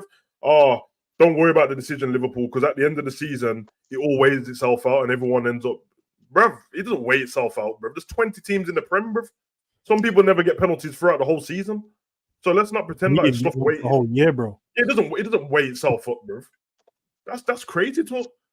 Especially because you were never going to be able to pick when it weighs itself up. Are you going to give me a decision when I'm 5-0 up in my favor? I don't need it. Yeah, that's when you decide to give me the decision, bro. Yeah. But you're going to give it me when it's 0-0 and I need 3 points to win the title. Am I going to get the decision then to win the game? No. So it doesn't weigh itself out. And that's the craziness, man. People need to call it out, bro. I don't like how we like to water. Bro, when you see things like the one against us was cheating. And then man just told me human error, you know. So 4 grown-ass man communicating don't know to say that was an onside goal. You're telling me? Well, after now, every shin pad is offside. It's not 4 because we heard the footage, bro. One of the dons was like, "Bro, you got that wrong still," and he's like, "Can't do nothing about it, bro." Told him, he's like, "I can't do nothing about it." What do you mean you can't do nothing about it? Stop the damn game, bro. You broke the rule, and now you're gonna abide by the rule by like, the game's carried on too far. Dickhead, stop the game because you already broke the rule in the first place. Crazy, bro. Crazy. Another week, another decision, bro. And these are bigger and bigger, bro. And we haven't even got to a cup final, a semi. But that's gonna happen this season, and it better not happen to us against West Ham or something like that, bro. Bro, it's at this moment in time, bro. Like, this is one of the reasons I like football, but then a reason why, I was saying that sometimes I don't know why, man. I don't feel the same love like I normally do for the game. These are the moments, bro, because I'm watching cheating. I'm seeing in my teams. I don't care, innit? Yeah. But, bro, you want to see teams, like you're saying, bro, there's no guaranteed Grealish should have scored, but you want to see the opportunity. Give him the chance to, give him the chance. Give him the chance and we miss it, because I know it happened to us. I know how it feels when a man's clearly on side and they decide to tell man, we can't stop the game. So, and it matters, bro, because it matters where your team finishes, how much money you get. That's probably a dinner lady now getting sacked, bro. It makes a big difference. Trickle down effect is massive. Yeah, man, they gotta do better, man. And imagine that was Carroll getting sacked, bro, because we finished outside the Champions League. And when it comes to like offsides and that, bro, I think that's one thing that the fouls and all that stuff are bad enough because it's based on the referee. Offside should never be wrong now. Yeah, it should never, bro. Like there's an automated system out there which we watch every week in the Champions League, bro. It can't be wrong, bro. It's maths. There's no wrong in it, bro. They played the thing, the 3D image comes up. It's half a piece of his elbows over there, but he can't score with his elbows. So you can't keep changing it, bro. But hey, that's it, man. Check complete. It's fine. Perfect. Yeah. They also said they're gonna they're gonna find Haaland as well, I think, because of what he wrote. I think on Twitter. Hey, listen, wait, boys. You see how smooth I did that, bro? And then ends carried on with more stuff about the same thing. Sorry, bro. I'm rattled, bro. Sorry, my bad. Now say it again so that I can. No, it's fine. I'm rattled, bro. It was just winding me up. Apparently, the FA is gonna ban him or something. Hey, well, that's how it goes, man. Because you wrote WTF. Hey, that's how it goes, man. Check complete. It's fine. Perfect. Yeah, smooth that was. Anyway, bro, boys, I hope you got it rounded up, bro, because Stinker of the Week's about to come up. People in the chat, roll up your stinkers. I'm gonna say this again, and this fence sitting business. Don't be giving me 5 stinkers and choosing. I've got 3. Give me 1 stinker of the week, bro. Which one was stinky? Fault, man. There's more. It's your fault, bro. Which one was stinky, bro? I want the stinkiest. Sometimes we can't decide, bro. You get 3 crazy ones, and you're like, nah. Listen. My check on the stinker of the week is completed, fam. Haaland missed an empty goal, fam. Stinker of the week.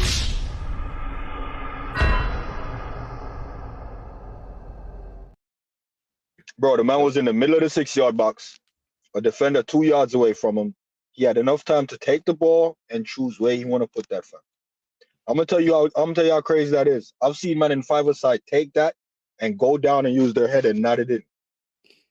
I'm just saying the amount of options he had to score that goal, fam, and missed it. Bro. Haaland has to be up there, fam. Bro. A prolific goal scorer like that cannot miss an opportunity like that, bro. He wasn't under pressure. The keeper wasn't in the goal, bro. Yeah, it's even worse because his team didn't win in the end. So definitely a good call. Although Salah did miss open goal, but no one wants to talk about that. Let's pretend it never happened. But anyway, How come the fan base don't care about Salah missing that chance, by the way? They cared about Darwin doing the same thing the week before. It's the same conversation we had, Savage, about why no one cares about Man City drawing 3 games. Nah, ends, to be fair, maybe because I know a few City man in that, bro, but you remember the rage the whole boy had when he came in on the call-in last week and he was fuming? It's now being added to that rage. So the fans them that wasn't really at that point, they're all at that point right now. So other fans don't care about them, but them, bro, they're stewing in that 3 draws on a spin, bro. And like I said, the other guy last week, no disrespect to him, I understand where he was coming from, but I felt like the rage was a little bit too early, like a false start in the Olympics track and meet, bro. But now I feel like it's 100% justified, added with the ref thing. So the City fans that are losing their mind, they have all the right now. Last week, I felt like it was a little bit too early, but now maybe that guy's a futurist. Maybe he knew this was going to happen. Now they're all outraged by it, man. And some of it is their own doing, but I can't blame them too much. The referee didn't really give them too much of a platform to stew on, because now they're going to make it about the ref and not about the chances they weren't putting away. And what about Edison? Sorry, Savage, I'm going to have to pull that one back off Haaland. I told you, bro. Now I retract mine. Okay. Now I retract mine. Because when a bad boy striker misses sitters in that, it should be talked about, right? But bro, they're still bad boys. Edison on the other end, doing up banana stuff. Edison's goalkeeping wasn't worse than Haaland's miss. There was not. If Haaland scored, they win. If Edison saved that, they win. So Savage. Haaland missed 2 of them.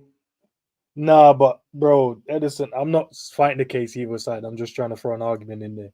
Son should have passed the ball for 1, and he shot straight at the goalkeeper, and the goalkeeper moved like he was made a fucking hologram, bro. The ball just went through him. Yeah, should have saved it. But Haaland should have scored that. And it was much easier to score that. No one in the goal. I'm going to be honest still.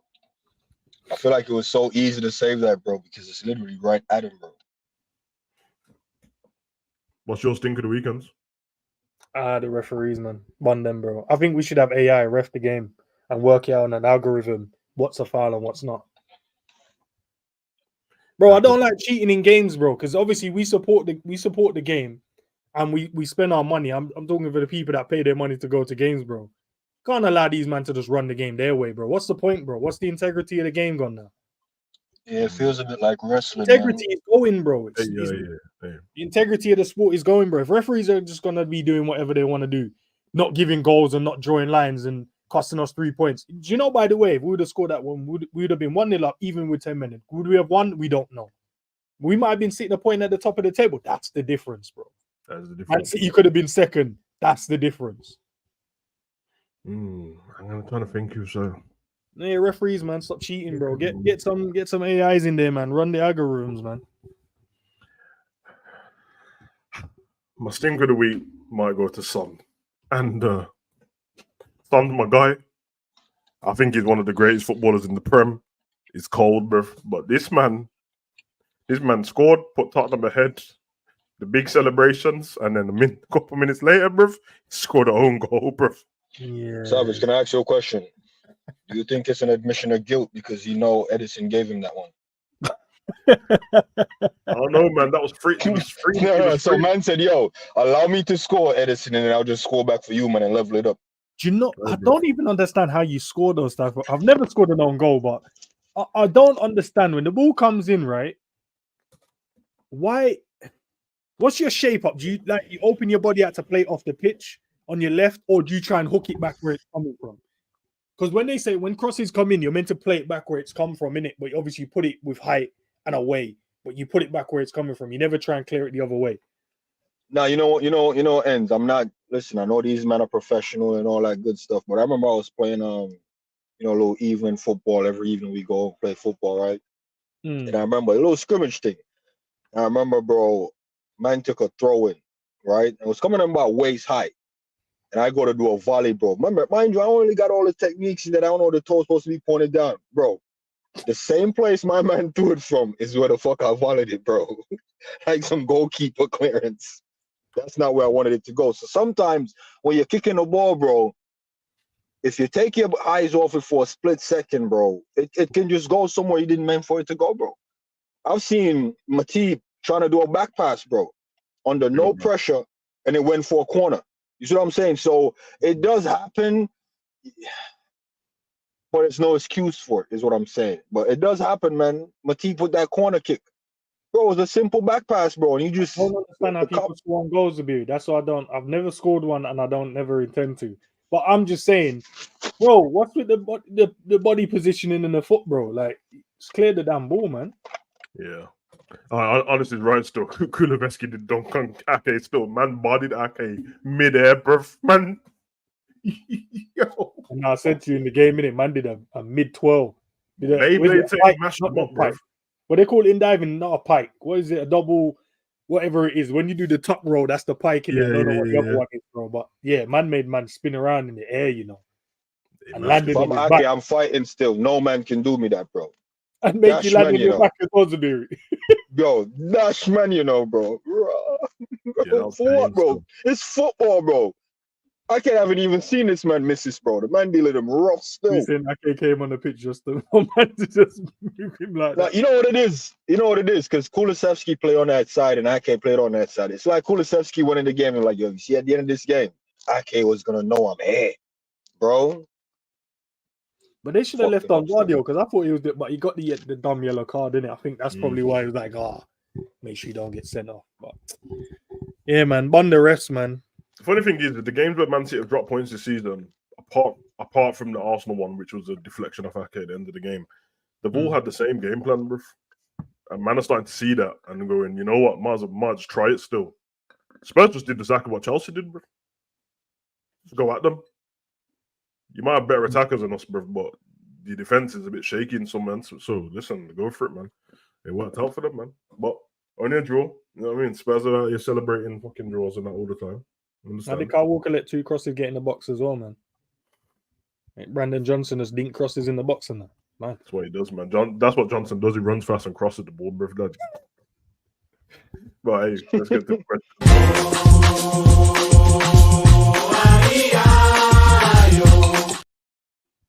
Start some questions and then some more in the chat. To be fair, Honesty dropped quite a few of them, but I think we got through this anyway. Big up, Honesty. Red for Live question. Do you guys think Szoboszlai and Gravenberch can play together? They seem to have very similar profiles for the coming weeks. Who would you like to see in midfield? Simple. I think they can play together because they're playing on opposite sides, isn't it? That's my two. I've always said it. And it's not because I don't like the other players. What I like from a midfielder, especially in the 8, if I have 2 8s, those are the 2 players I'll put in there. Because what happened is, even if they do switch sides, you know how normally we'll play, the left-hand side will do something and the right-hand side do something else.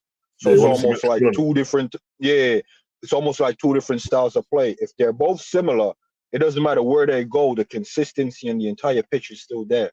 So I definitely like both of them for it, man. And they both got a range on them as far as shots, passing, link up play, breaking the line, holding man off. The only thing I don't know if I've seen too much of, I might not be paying attention, I'll hold my hand up. Gravenberch, defensive work. I'm not saying it's not there, but when I see Szoboszlai going down and doing the double team thing, I know Gravenberch goes down there. But I'm not sure if he's winning like a lot of his tackles when he do go down there to like contain the guy and stuff like that. Watch the last game against and the Man City game and then this one. There's a lot of times there was even moments in the Man City one when he was the one in there clearing the ball out the box. Tracks his players. The last one he did it a lot as well.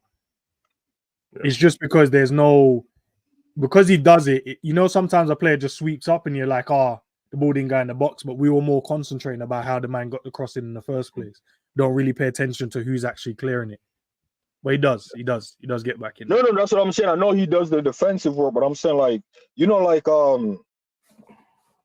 running man down and getting that type of tackling. He's not in those moments, but that's what I'm saying. So like even a City game and the last game, I want to say he kind of fell off a little bit in the second half. Could have been the rotation thing as well. I want to see it in both halves, not just like one half type of thing. Well, you know, Szoboszlai, bro, he's in the game the entire 90 minutes. I'd love to see that from Gravenberch, but that'll be my 2, man. That'll be my 2 for sure.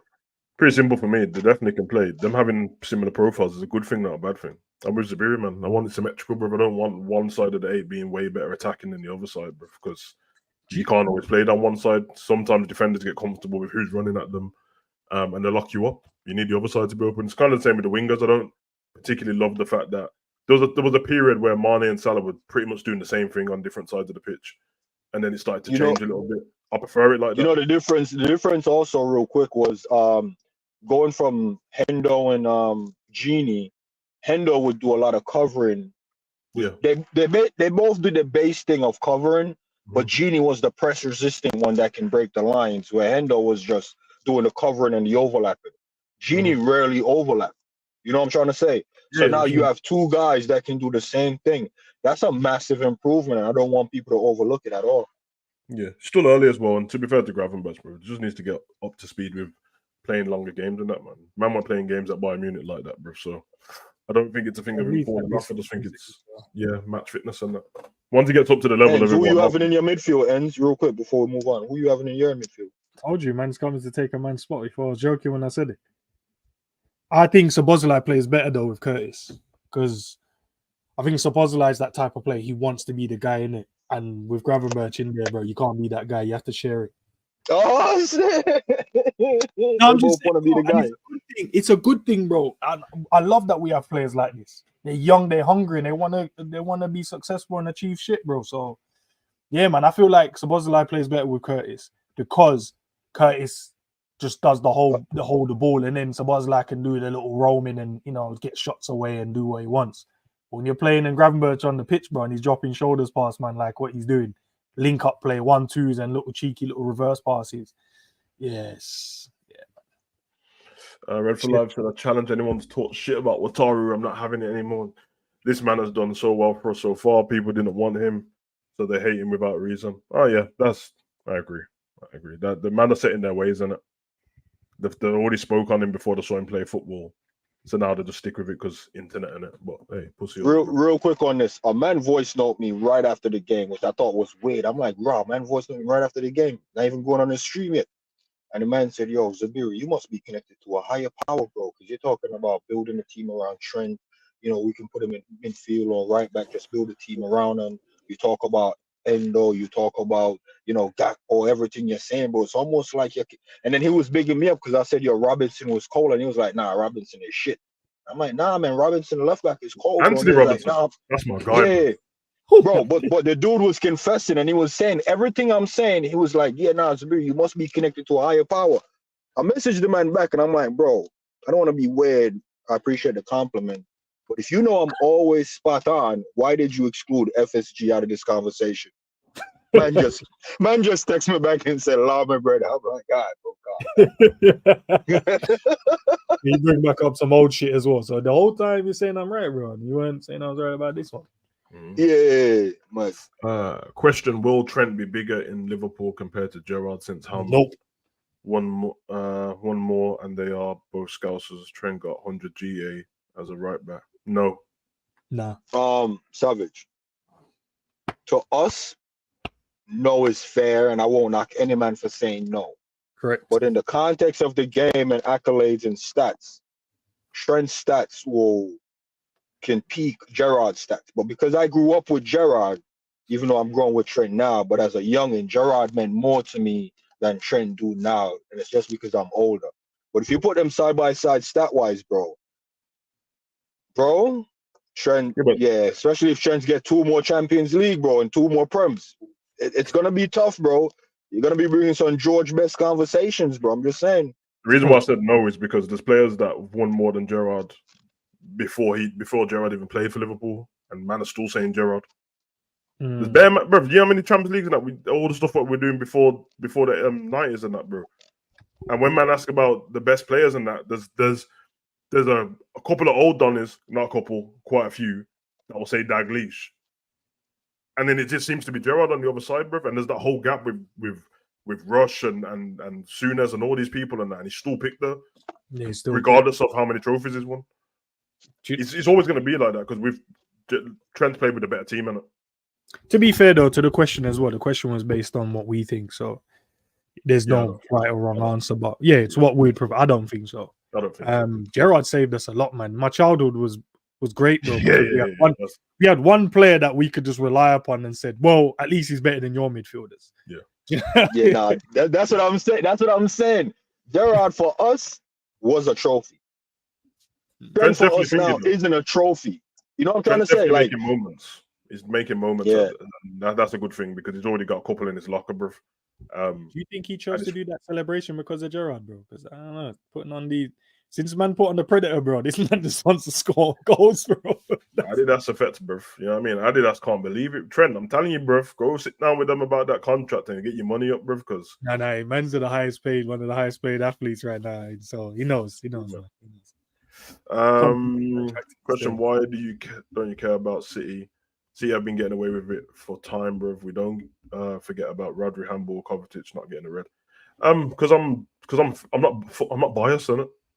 Nah, honestly, I see what you did there. You saying the refs them know they ain't going to charge City with the 91 cases and that, so they just gonna rob them games. Nah, I mean, I'll do this in all fairness, bro. When man then bring up the City cases and that, as an overall, you can say how come City's not being investigated or how come this didn't happen. When men bring up the amount of cases there is, I'm gonna ask everyone: have you read the amount of cases? Have you read the 100 and whatever? No, I haven't. I haven't read them savage. To be fair, because I saw like 10 of them, and some of them were bullshit, bro. Bullshit. So yeah. So it's like grass like the grass was a millimeter longer. I'm like, bro, this just makes them look worse, bro. Because realistically, wasn't one of them about the way they water the grass in that? Bro. Look, realistically, bro, there shouldn't. Is there a case in the world where there should be 100 cases on you, bro, and you get away? There shouldn't be, bro. Do you know what it is though, Savage? It's because for some reason, bro, if you don't water it in a certain way, it's unsafe for the football players. I don't know what world we live in, bro, because I know we used to play on some mad pitches. Bro, all I know is when Klopp told you that the Fulham grass was too dry last season, everyone called Klopp a dickhead, bro. So I ain't trying to hear this grass talk, bro. All right, there we go. No, that was our own. Let me ask you guys a question off the back of that, though. The charge in football when it comes to these type of cases is you get points deducted, right?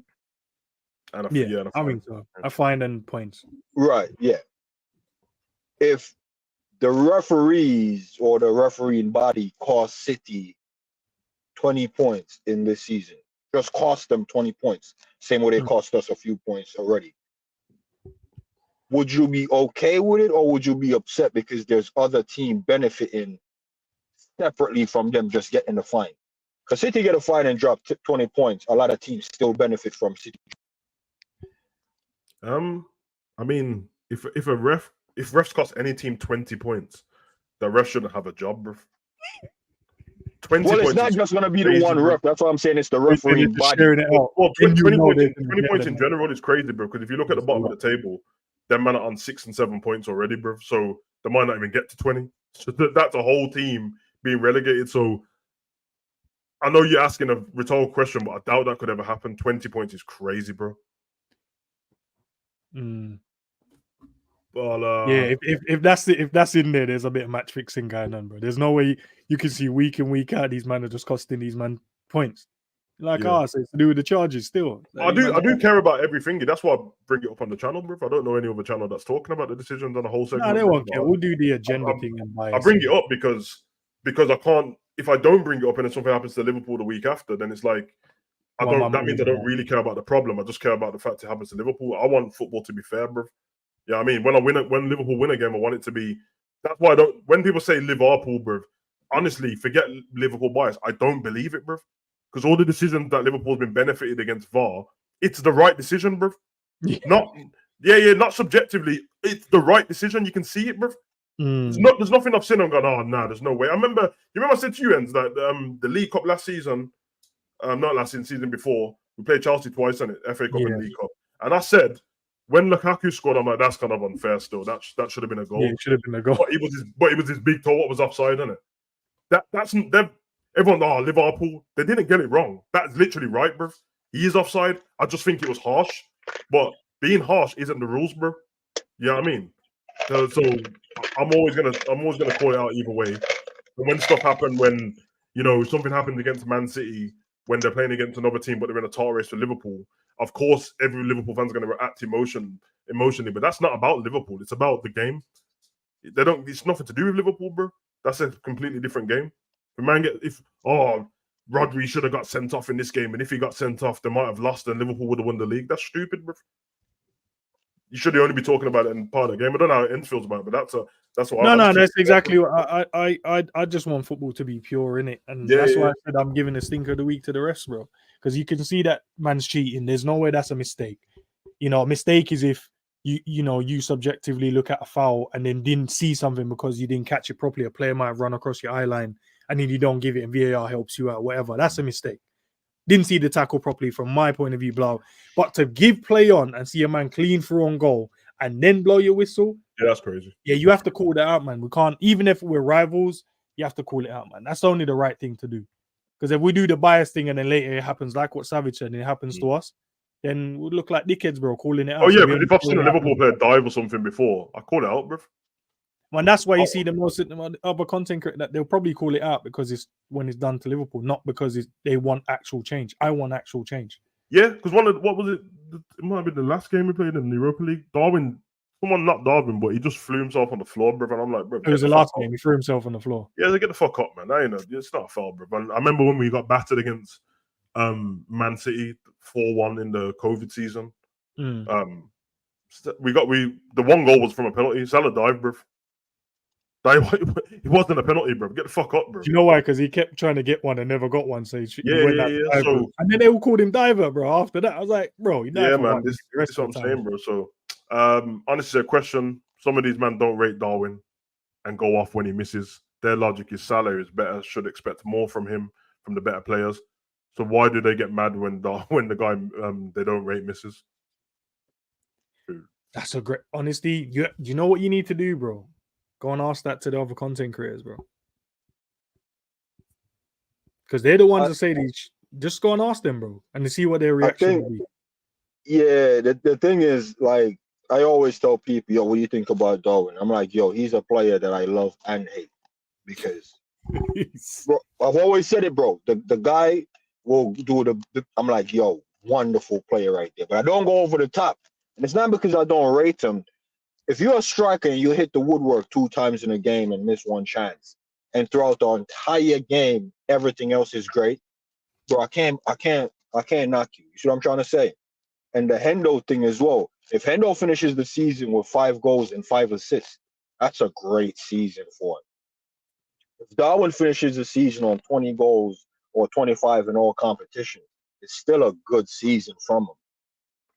What is these men just want to validate themselves, bro? You know these men Savage, the big fat thing at home, and then because the little slim thing at work ain't giving them no play, they're trying to talk shit, bro. It's the same. These are the same men, bro. These are the same men. What they have at home ain't better than what's out here, but they chatting shit. So these are just the same men. So honesty, don't go ask them that, bro, because you already know these men, bro. Yeah, bro. But it doesn't make no sense. Why would you ask these men that? No, because I'm tired of letting it slide, bro. Because I'm seeing man now telling, Trent should play in midfield. After a week ago, he should be in the right back position. He shouldn't be playing in midfield. Now you're gonna do a show, bro. Yo, that's what I tell you. When my man called me and said all my points, he was, all my points. All man to the congregation, bro. The man said, Zubiri, everything, the word every means nothing is excluded, you've said has made sense so far. You must be connected to a higher power. And I'm like, yeah, but you mentioned all the things except the FSG thing. And then the man just said, yo, allow me alone. So when you ask this question to them, they're going to be like, yo, allow me alone, man. No, you got. I'm entitled to my own opinion. That's what they're going to say. I'm entitled to my own opinion. Well, your opinion is shit. Yeah, they're entitled to it, man. The flip-flopping is ridiculous, though, because when Darwin was, I think he had scored in 5 games now. Just before that, he'd scored like 4 in a row. And when he was doing that, all of a sudden, everyone's like, well, Darwin's link-up play's got really good. And the way he's playing is really good. And he's doing this and that. And then something happens in one game and the tweets come out straight away. Oh, when I said that, blah, blah, this guy, they called me crazy. I'm like, well, yeah, that's because when he was playing good, you weren't talking like that, bro. Usually, bro, like if man think a certain way, and they're dead set on it, bro. It doesn't matter what the guy does from that point on. It's not my guy. I just don't want him there. You know what I was saying to G the other day on the show, Savage, man? Yeah. I said, man, I'm waiting for the 10% of the games to go wrong just to say they're right, while discarding the whole 80-90%. This guy now, we didn't see that part, bro. But here, I'm right now. Nah, bro, you weren't right. We've been winning games of football. And Hakeem, now there's a show that I want Savage to do. I'm trying to convince him to do it with me, bro. It will make more sense because people start saying that people are attacking them and go down the little cry wolf route. But if you do it as a show, it becomes a bit more fun. That's all. People look to Ensman Then I'll TV, call out these subscribe to man names, Ensman trust. TV content, because I'm telling you right now, I know there's not an award for the most growth from a human being thus far, but I'll give it to Ens because I hear man said certain man just passed the ball into spaces in that. And earlier in the stream, man said, yeah, nah, man is a cheat code. So if Ens can change and fix up, bro, everyone on earth can change and fix up, man. You know what I'm saying? I'm frozen, I think, but can you guys still hear me? Yeah, of course you're frozen. Yeah, man. we can hear you, man. But nah, Economy Ens, I'm gonna send the 46, people them to you, 46. man, because you need to help them, bro, through their journey, man. Nah, I'm all right, man. I help myself first. Cav said, I think the Barcelona is just getting used to playing in similar areas to Salah and Trent. It's about understanding and developing. Yeah, man. Bro, that's the thing, man. You have to be willing to give man a little bit of time, innit, bro? Like, at the moment, we're still doing good, bro. I don't understand. Like, we've lost fucking one game, bro. Like, we're doing what we need to do. We're in the mix, bro. We're second in the table. We're a point behind Arsenal. Say again. You know what I mean? Let's say second in the table, bro. It's minor, bro. And that's where we need to be, bro. Because at the end of the day, bro, second in the table now, fine with it, bro. I don't care about. I don't give a shit if I stay second in the table till there's 2 games left of the season, and then we just brush whoever's at the top and win the league, bro. I just want to win the league, bro. That's the main thing. You know what I mean? You see how it works in Olympics and that, bro, and athletics. You have a pacemaker, bro. Man just running. He's just there to keep the pace. I'm gonna stay with him still, and then when he gets to the last lap, I'm gonna just overtake everyone, bro. I'm fine with it. Yeah, but it's not. I don't think there's any. You know what I mean? I don't know, man. People just don't want to give Liverpool their thing. Don't worry, when Thiago comes back, bro, it'll be fine at all. Yeah, you know what? People need to just go and Google the table, the Premier League table, and see where we finished last season and see where we was floating about and see where we are now. Because there's a team that finished 10 this season that's still on 10. So if you're feeling down, just look at who's sitting in 10th position. And they also spent nearly $1 billion as well, by the way. Okay. That's all I'm saying. Count your blessings, people. Second ain't that bad right now. Especially when do we need to carry on, bro? No. Especially when your expectations going into the season was we're gonna be shit. Why are you getting mad if all the people that the expectations is for us to get the Champions League spot or finish 5th, which is mostly what people said? You should shut the fuck up, bro, because we're exceeding your expectations, bro.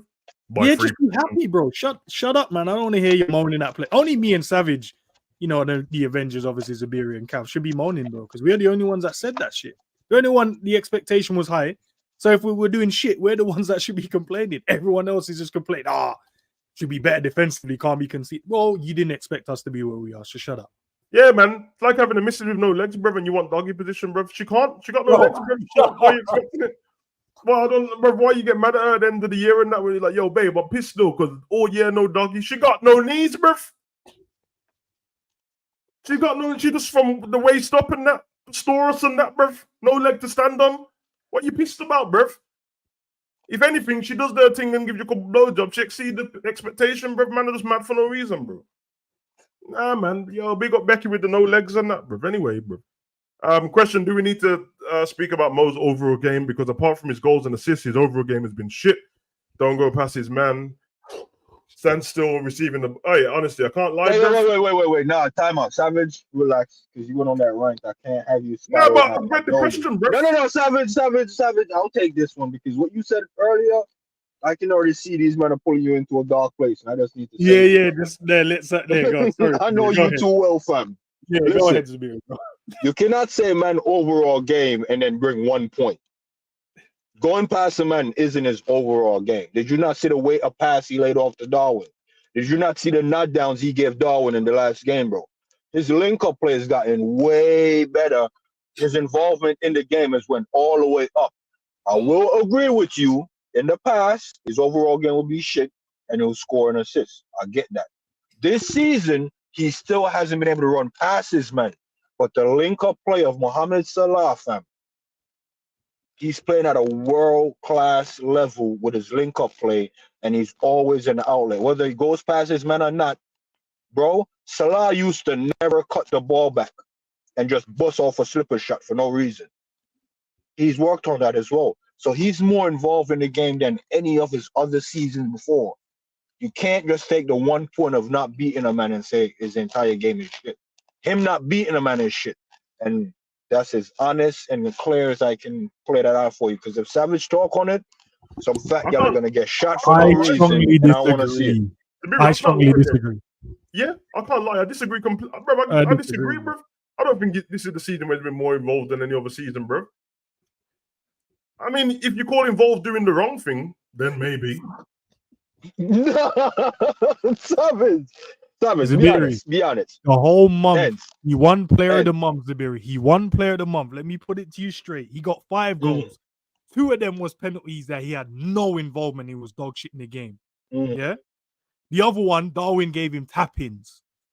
The next one, so Bozalai played a long pass, and the goalkeeper decided he wanted to run out the net for no reason. And then he got a tap in again. The whole month he ran past no defenders. He was involved in none of the play, and every time he had the ball, we lost the ball. But he won player of the month. If you're telling me that's world class, no. That's not. See, and it's understandable because, like I said, this guy excluded the goals and the assists, and you are including the goals and the assists, which, to your point, is fair and justified as well. I'm not praising him on getting player of the month, so that is also justified in what you're saying as well. But what he's saying is he doesn't beat his man. Bro, Salah hasn't dribbled past a guy in over a year. Why is it an issue now? What I'm seeing from him now is I see him driving with the ball and I see him picking certain passes. Yeah, bro. So Nunes doesn't finish those chances as well. So I'm not gonna bring up when he doesn't finish another man chance created for him because he's feeding certain men, bro. They're not. Yeah, I did say that yesterday. He would have finished on 3 assists yesterday if Nunes put his chances away. I did say that. You see what I'm trying to say, Savage? But when man trying to overlook that and now tell me about he won player of the month because he, you know, I wasn't talking about that. The guy said his overall game and only mentioned the dribble. Bro, Salah haven't dribbled past a guy in over a year, and I've been saying it for over a year to the point where I'm like, yo, I think we should just sell him because, bro, he was prolific when he's dribbling past, man, and he's not doing it anymore, and it was kind of becoming a dead end. And remember, Savage, it was a dead end because he wouldn't want to cut the ball back. Yeah, remember when he wasn't cutting the ball back? Yeah, I remember. I was one of the ones saying sell him, bro. Yeah, I said sell him, bro. So I said sell him because he's not dribbling past and he's not cutting it back. Now he's cutting it back, and I'm like, you know what? At least that's an improvement. Are we just happy with an outside of the foot pass now and then? Yeah, I did it again yesterday, and it looked Travella thing. Yeah, I did it again yesterday. I need my winger to be involved in the game. What's involved is when you watch the last game, that is what I want from Mo Salah. That is what. So you don't rate the man. You don't rate the header he knocked down. You don't rate the weight of pass he gave to Nunes. That's involvement, fine, bro. Listen, that's fine, but at the same time, he did miss an open goal as well in the game, bro. Yeah, that everyone crucified Nunes for doing. Yeah. Are we just going to look past that as well? Yeah, I ain't gonna lie. Maybe the man just want Darwin to feel okay, that it's okay to miss every now and then, bro. Trust me, that open goal should have been met with the same energy than when Darwin's done it, bro. I'm telling you, bro. I said it straight away after the game, and I was waiting to see the comment section, like, yeah. And I'm like, so me and Enzo, so no one wants to, okay. And I weren't trying to be the party people because he was on the player rating. Like when we're talking about the overall game. Nah, what it is it's the Jurgen Klopp effect, where Jurgen Klopp will mess up, like play Jota against Michelin or whatever that team was. No one wants to criticize Klopp because, you know, they rate the guy. So Salah is kind of in that bracket as well. But I wouldn't say his overall play. There is some things he did work on, and there are some things that we know he can do and he's not doing, or we can expect more from him. I get all of that, but I won't just say his overall play, you know, is shit. The overall play. Can I ask you a question as well? Yesterday, how many times did he double up with Trent on the right side? To be fair, and I'm gonna be honest, most of the times when the attack was going down, Trent wasn't really over there. And I'm like, yo, the fuck is Trent? And I watch back the stills and Trent is somewhere. Do you know why? Because Mo lost the ball. That's why when Trent was doing the inverted thing for the pass, and Mo just losing the ball to Robinson, and then couldn't even chase the man back because he was just getting left. That's why. No, Robinson is cold though. Give Robinson his flowers. Yeah, I know that, but also is a world-class winger we have in our team. Yeah, Robinson is on the cusp of being All right. So world-class fullback. every time man tried to face the man Oh, up, whoa, and then whoa, he just whoa. lost. What did you just say about Robinson, bro? He's on his On way the to cusp. becoming world-class. On the cusp of what? World-class. That's crazy, bro. Say He's with a your baller, chest, though. bro. No. You know what? I said it Say here, with your chest, Savage. bro. You see when Robinson goes to Barcelona, and me and you rate Robinson, you know what you're gonna come and tell me? Zabiri, did me and you agree that Robinson was the guy still? Don't wait till Bruv. he goes to Barcelona to give him Wait his till he goes flowers. to Barcelona, bro. I got videos, bro. Check the Discord, bro. Yeah, I put the whole list out. He's the one guy I wanted over it, bro. That's the guy I wanted in the summer, bro. So Yeah, but you're trying to cut him back right now. No, but I'm just saying, bro. When this is the problem with this generation, bro. On the cusp of being world class. Off what? It's really good, bro. On the cusp of world class, bro. Yeah, he's on the cusp, bro. He's on the cusp. Man's just about to. No, the same way Kyle Walker was on the cusp to becoming a world-class right back before he left Spurs. He was on the cusp, wasn't. right, Ends? No, he He wasn't. was. No, he He was on wasn't. the cusp. He was on the cusp, bro. He was like, why did they spend 50 million on this? Yeah, man? bro. I know he's really fast than that, but he massively improved that Man City. I can't even lie. He weren't on the cusp. Ends, that's because he was on the cusp. Fuck's sake. No, man says to me he's Gen Z now. All right, question to the panel, man. What does Darwin Núñez have to do to be more consistent in his output? Does he need a shooting coach? No. I'm gonna say this, and if you need a shooting coach at this age and at Liverpool, no. Savage. He just needs to calm down, bruv. It's very simple. I played up front. It's very simple, bruv. He lacks composure, bruv. Let's not overcomplicate stuff. That's why he hit the crossbar, and that's why he hit the crossbar the other day as well. He's got more time than he thinks, and he's snatching at stuff. That's it. He plays at high speed. Do you know what it is? I said this. I was saying to Savage. Yeah. I've been watching the way Haaland plays and how Darwin plays, and I just really want Darwin to kind of just stay in the middle of the goal. I was watching like Haaland. He doesn't move to the wings as much or as such. No. He just stays in the center, bro. And I feel like we ask. I don't know if it's him doing it or it's you need to do that, and we just do the whole interchanging with the front three. I don't know if it's an instruction thing. I can only assume. But I just wanted to stay in the middle of the goal. Would that help him with his calmness? I don't know. But I'm just seeing the calmness has nothing to do with where he is. No, but I'm just saying the chances I'm seeing Haaland gets, bro, it's because he's just in the right, the tapping zones. I feel like the chances when Darwin gets them, it's never like he has got the tappings one and he has missed. I'm not going to say that. But if you look at Haaland's chances, bro, they're always like clean, clear cut. When Darwin gets it, a defender's roughing him up. There was one Trent played it round the corner, brother, and Bassi was just next to him. Most people probably would have said he should have shot. He should have scored it. It's like, whoa, the defender blocked it, bro. He's not going to score from there. The Mo headed it down to him. He's trying to run across it with the defender there. Yes, he should have got better connection to it. But it's just, we always assume that stunk. Yeah, no, but I'm just saying. He could have took that in his stride as well and placed it past Leno. Show you the chances that I'm trying to analyze both strikers. I'm looking at the chances. It feels like when Haaland gets the chances, there's a lot more time. Whether that's the player, I don't know. But I'm looking at the chance completely, and the chances, man, are squaring it to him, or they're playing it to him on his path, and then he's just got a simpler finish. You see, like the chance that Mo gave Darwin, and Darwin should have scored that one when he hit the crossbar. Yeah. That's the chances I keep seeing Haaland get, or we're just cutting it back to him and he's there for the tap in. But I'm not seeing Darwin get those chances. I agree on that one because off the right. To be fair, Haaland, and I'll be honest, bro, this is. You don't need, like I said, you don't have to diss a player to big up another one. That's Haaland. That's a compliment to him, bro. Yeah, when the ball goes into him, he slows it down. Because all the chances you're talking about, usually with Núñez, when he misses chances, they're like first touches on it. There's not a touch before it. That's the reason why. Haaland is so confident in, I can hit this first time, but he'll stop it. One touch shot. If Núñez does that, it's a goal, bro. But he's doing it at like ridiculous speed and that, bro. Like Salah plays the through ball into him. The one I was disappointed in was when he took it around the keeper and sat him because that was so cold the other day, bro. He done everything right. That. Yeah. So it's just like, but it happens, bro. Because I do it on club sometimes, bro. I get excited and I'm like, I'm rossing it, bro. Then I realize, oh shit, I didn't need to do that. Savage. Well done. Sorry, just for a moment. Well done on getting to Division 1 yesterday, bro. Cold still. Well done. We did our thing, bro. Know what I mean? Yeah, you're well brilliant. Sorry, go ahead, bro. Yeah, well done, man. But yeah, I mean, sabbaticals and that. But yeah, man. So for Haaland, I mean, for Núñez, it's not about shooting coaches and all that. Literally, just calm yourself down, bro. It's composure, It bro. is. Yeah, I agree.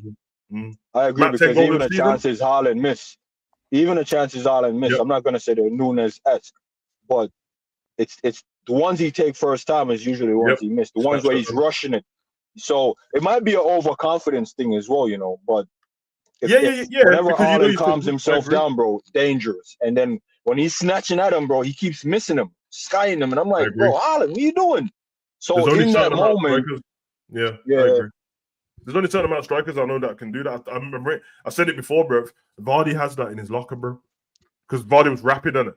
You hit the ball over the top to Vardy, bro. Man will Ross it first time into the back of the net, bro. Don't worry about that. no, you know what it is. If Vardy slowed the game down, I think he missed. Yeah, he would. He would, but he's just on this like I've got it down to a T now. The goal's not moving. It's never moved, bro. As long as I Ross it on target, it's going in the goal somewhere, bro. Like, don't get twisted. When Vardy Ross it top corner, it doesn't mean he's aimed there. He just aimed at the goal, bro. And he's like, I'm hitting as hard as I can. Wherever it goes, bro. I think that's what Gakpo does, bro. Gakpo does do that. Yeah. Yeah, Gakpo doesn't calm down to this finishing, bro. He puts a lot of whip on when he shoots. Yeah. You gotta know. Bro, you see the follow through. What you not saying? Sorry, bro. Matt 10 goal of the season. Cycle wants to know. One of them. Yeah, you can only go. I think it'll be top 5. I think it'll be top 5. Not top 5 like it'll come fourth, but I think like there'll be 5 other ones.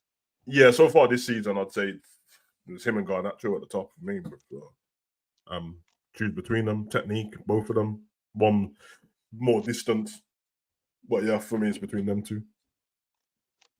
Bingo goals though. Can't lie, beginning of the season, I was having doubts about Maka. Zabozlai was looking really on it. Now things have kind of flipped, but we know Zabozlai is capable because we've seen it already. Good shout. Oh, bro. Oh, shit. I didn't know it was that far before. Nah, bro. I didn't allow it, man. I didn't. Yeah, bro. When I saw that one, I wanted to laugh, but I was just like, I don't know. Because sometimes it tells you what you are as a person when you laugh at some jokes like that still. So, Savage, you need to calm down with them still. Man, I just have to listen. Man, I just have to laugh in life, bro. There's no when you did the no knees thing, bro. My mind went to visualization mode. And I was like, how does that look like? Yeah, it was mad. It looks fun still, bro. Twirling around in that, bro, like a carousel in it. Yeah, man. Anyway, yeah, go on. What was you gonna say, Sam? Nah, man. I'm just thinking of it now. That's fucked up still because banging that TikTok. You visualize it, bro. It's different. That's like fucking a roast, isn't it? That's why I said twirling around, rotisserie style. What's the next question? What's the next? Next question, bro. Hit the rotisserie, Savage. Make sure all sides get well done in that, bro. Let me see if I can find it. You just look there looking like a chicken fillet burger in that, bro. Let me look for the next question. You know them old school ones where you got the stick going through the thing and man's just spinning it slowly, bro. Question. Hold the mouth in that, bro.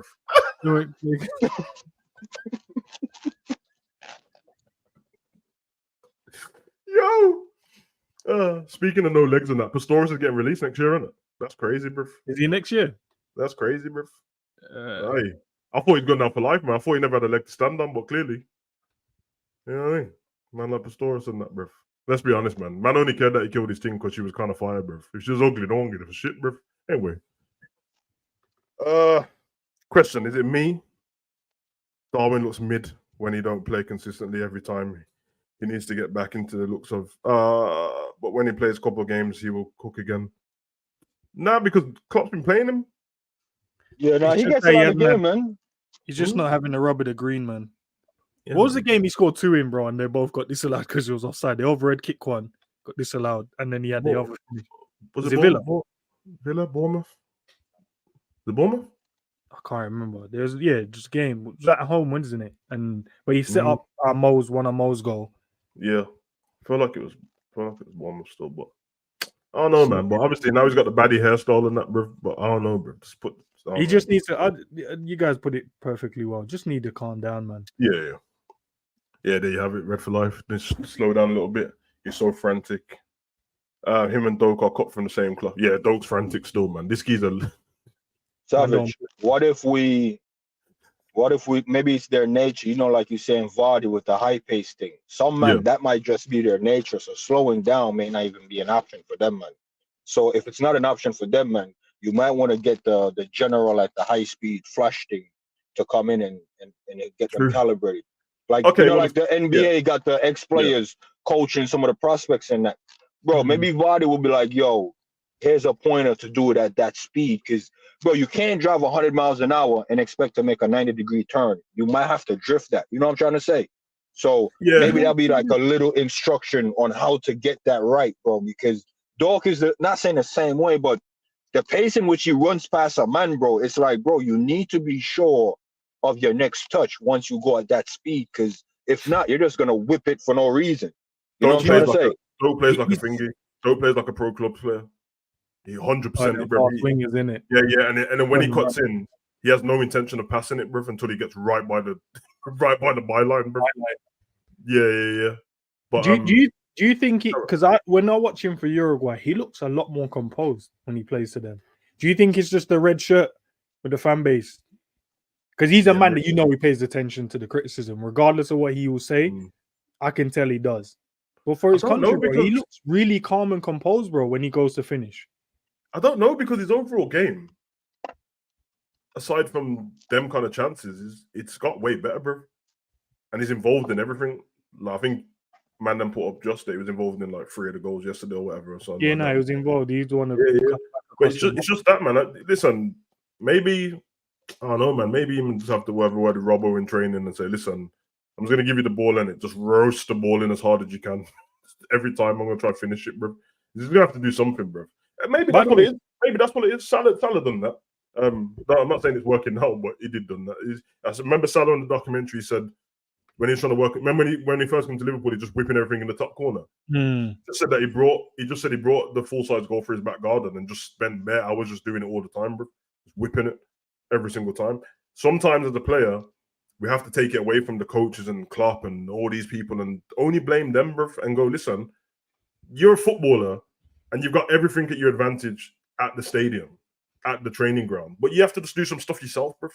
Yeah, you can't just rest on your laurels and go, I'm going to turn up because I'm a footballer, bro. You have to do more, bro, and them kind of footballers get to the top. We know that, and that's what everyone's always praised Ronaldo for, bro, just doing the extra stuff. And it's that's the Kobe praise as well, bro. And LeBron just being a gym shooting, bro. Bro, Kobe's the man when it comes to that. Man said he was studying sharks for movement, bro. That's my guy. Wait, man said he was studying sharks for movement. Yeah, he said he was studying the way sharks move in the water, bro. How their agility, how they switch quickly and stuff like that. I said it helped him, and I believe him because Kobe. Yo, maybe I need to get down with a gecko, man, because when the geckos are moving, fam, they be moving slow, bro. I'm like, yo. Bro, I'll be smoking a weed thinking I'm in a slow motion picture. I'm like, yo, why is he moving so slow? Yeah, man. Might be the way still, but positive on that before we leave. Listen, another win for Liverpool. Villa drop points, City drop points, Spurs drop points, Man U lost, Brighton lost. Just need Arsenal now. Yeah. So listen, positives on that, bro. We have to keep and we're in December now, and the games now, I think there's 7 of them. It's gonna be interesting, bro. When we leave this month, when we go into the 2024, where are we in the table, bro? If we're third, but we're 2 points behind, I don't mind, bro. If we're third or fourth and it's like 6-7 points, stinks. So I'm interested, man. But I'm gonna go out on the limb and say I think by New Year's Day, Liverpool will be top of the table. I also think so, based on the games we have. I think we finish before that, bro. I think we'll be at the top. I just need to know what games Arsenal have. No, the next 2 games we're at the top, bro. Arsenal got similar games, to be fair. They got similar games. Yeah. But hey, we'll be on the top in the next 2 games, bro. Wait, I'm with it, man. I'm with it. The reason why I said January is because I don't. If it changes, if we're top in the next 2 games, but then by the time we get out of January, we won't be the top. I only care about when we leave January. Like, are we top of the table going into that period of FA Cup's going to start? I think the Europa League games was it March? No, March? We wait till March, bro. March, and then by then it'll be the League Cup semi-final in that month. The finals in February. Hopefully we can beat West Ham and get through to the semi-final. I think I personally think that's our trophy. I think it is, bro. But I can't look past them because West Ham's still doing good, and Ward-Prowse and Kudos just keep to doing what they want. They'll play their first team as well. They're not going to do what we of course they will, bro. Of course they will. So looking forward to it, man. Looking forward to it. Hey, big up to everyone in the chat. Everyone who joined us, man, who stuck around for the 2 hours, and that's been fun still, bro. Nice way to start your Monday and that. Tonight, 7 p.m., Enterman TV, call-in show, box to box. Love it. Call in, man. You know what I mean? I ain't gonna beg you because say every week and stuff like that. Yeah, man, them one out like muggles and that, do your thing, bro. But hey, the link will be dropped in the, you know what I mean? Call in, and that's whatever question you want to ask, man, and kill it. Big up, Cav. You already know the vibes and that. Long lost Avenger and that. Moving like Hawkeye. Remember when Hawkeye went missing? It's missing for a whole movie. You know what? He went missing and he decided to do the crossover thing. I was watching him yesterday, still on the boring Hawkeye show. did the Ronin thing and that. Oh, he did the crossover thing. Where was he? Yeah, and he did the boring show. You know that boring show, bro? Come on, you're No, that is exactly the Hawkeye thing. Man was down in Mexico liberating people from cartel. Nobody cares about that. Yeah, man said Ronin and that, bro. Just running around with his sword. Yeah, bro. Man went from Hawkeye to Ronin, bro. Talk about he's making the world a better place. Bro. Last night Man got the Ronin haircut as well, bro. You not see man comment talk about none of my friends never said I'm connected to a higher power.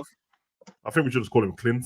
No more Clint, Hawkeye. yeah. Clint? Nah, that's so disrespectful. Not even Mr. Clint, just Clint. Clint, bro. You know, yeah, it's the Charlie and that. Clint, give it to me. Yeah, man. Clint, bro. Yeah. Hey, listen, I don't want to hear man saying when he plays again he needs to be captain, bro. Bun this guy. I'm the captain of the club. Yeah, I can't lie, bro. The mirror the other day, bro. Cav as a captain chose violence with ends, bro. I don't know what. They were just beefing and I was just there playing the game, bro. It was just... Now, you know when them players... you know what it is, Savage? Man went on a holiday, right? And, your missus tap up your ego. So wait, you're saying you let him talk to you like that on pro clubs? Nah, babe, you got to stand up for yourself. Cav comes back all pumped. Yeah, you know what? I'm going to stand up for myself. And Cav's just been dishing it out, fam. Hey, big up Cav and the missus. Oh. Shit, man. Nah, but real talk, though. Big up the man on the panel for joining me as well, bro. Always fun, bro. You already know the vibes and that. Yeah, man. Peace out, people. You already know. How out of here, man. Stay.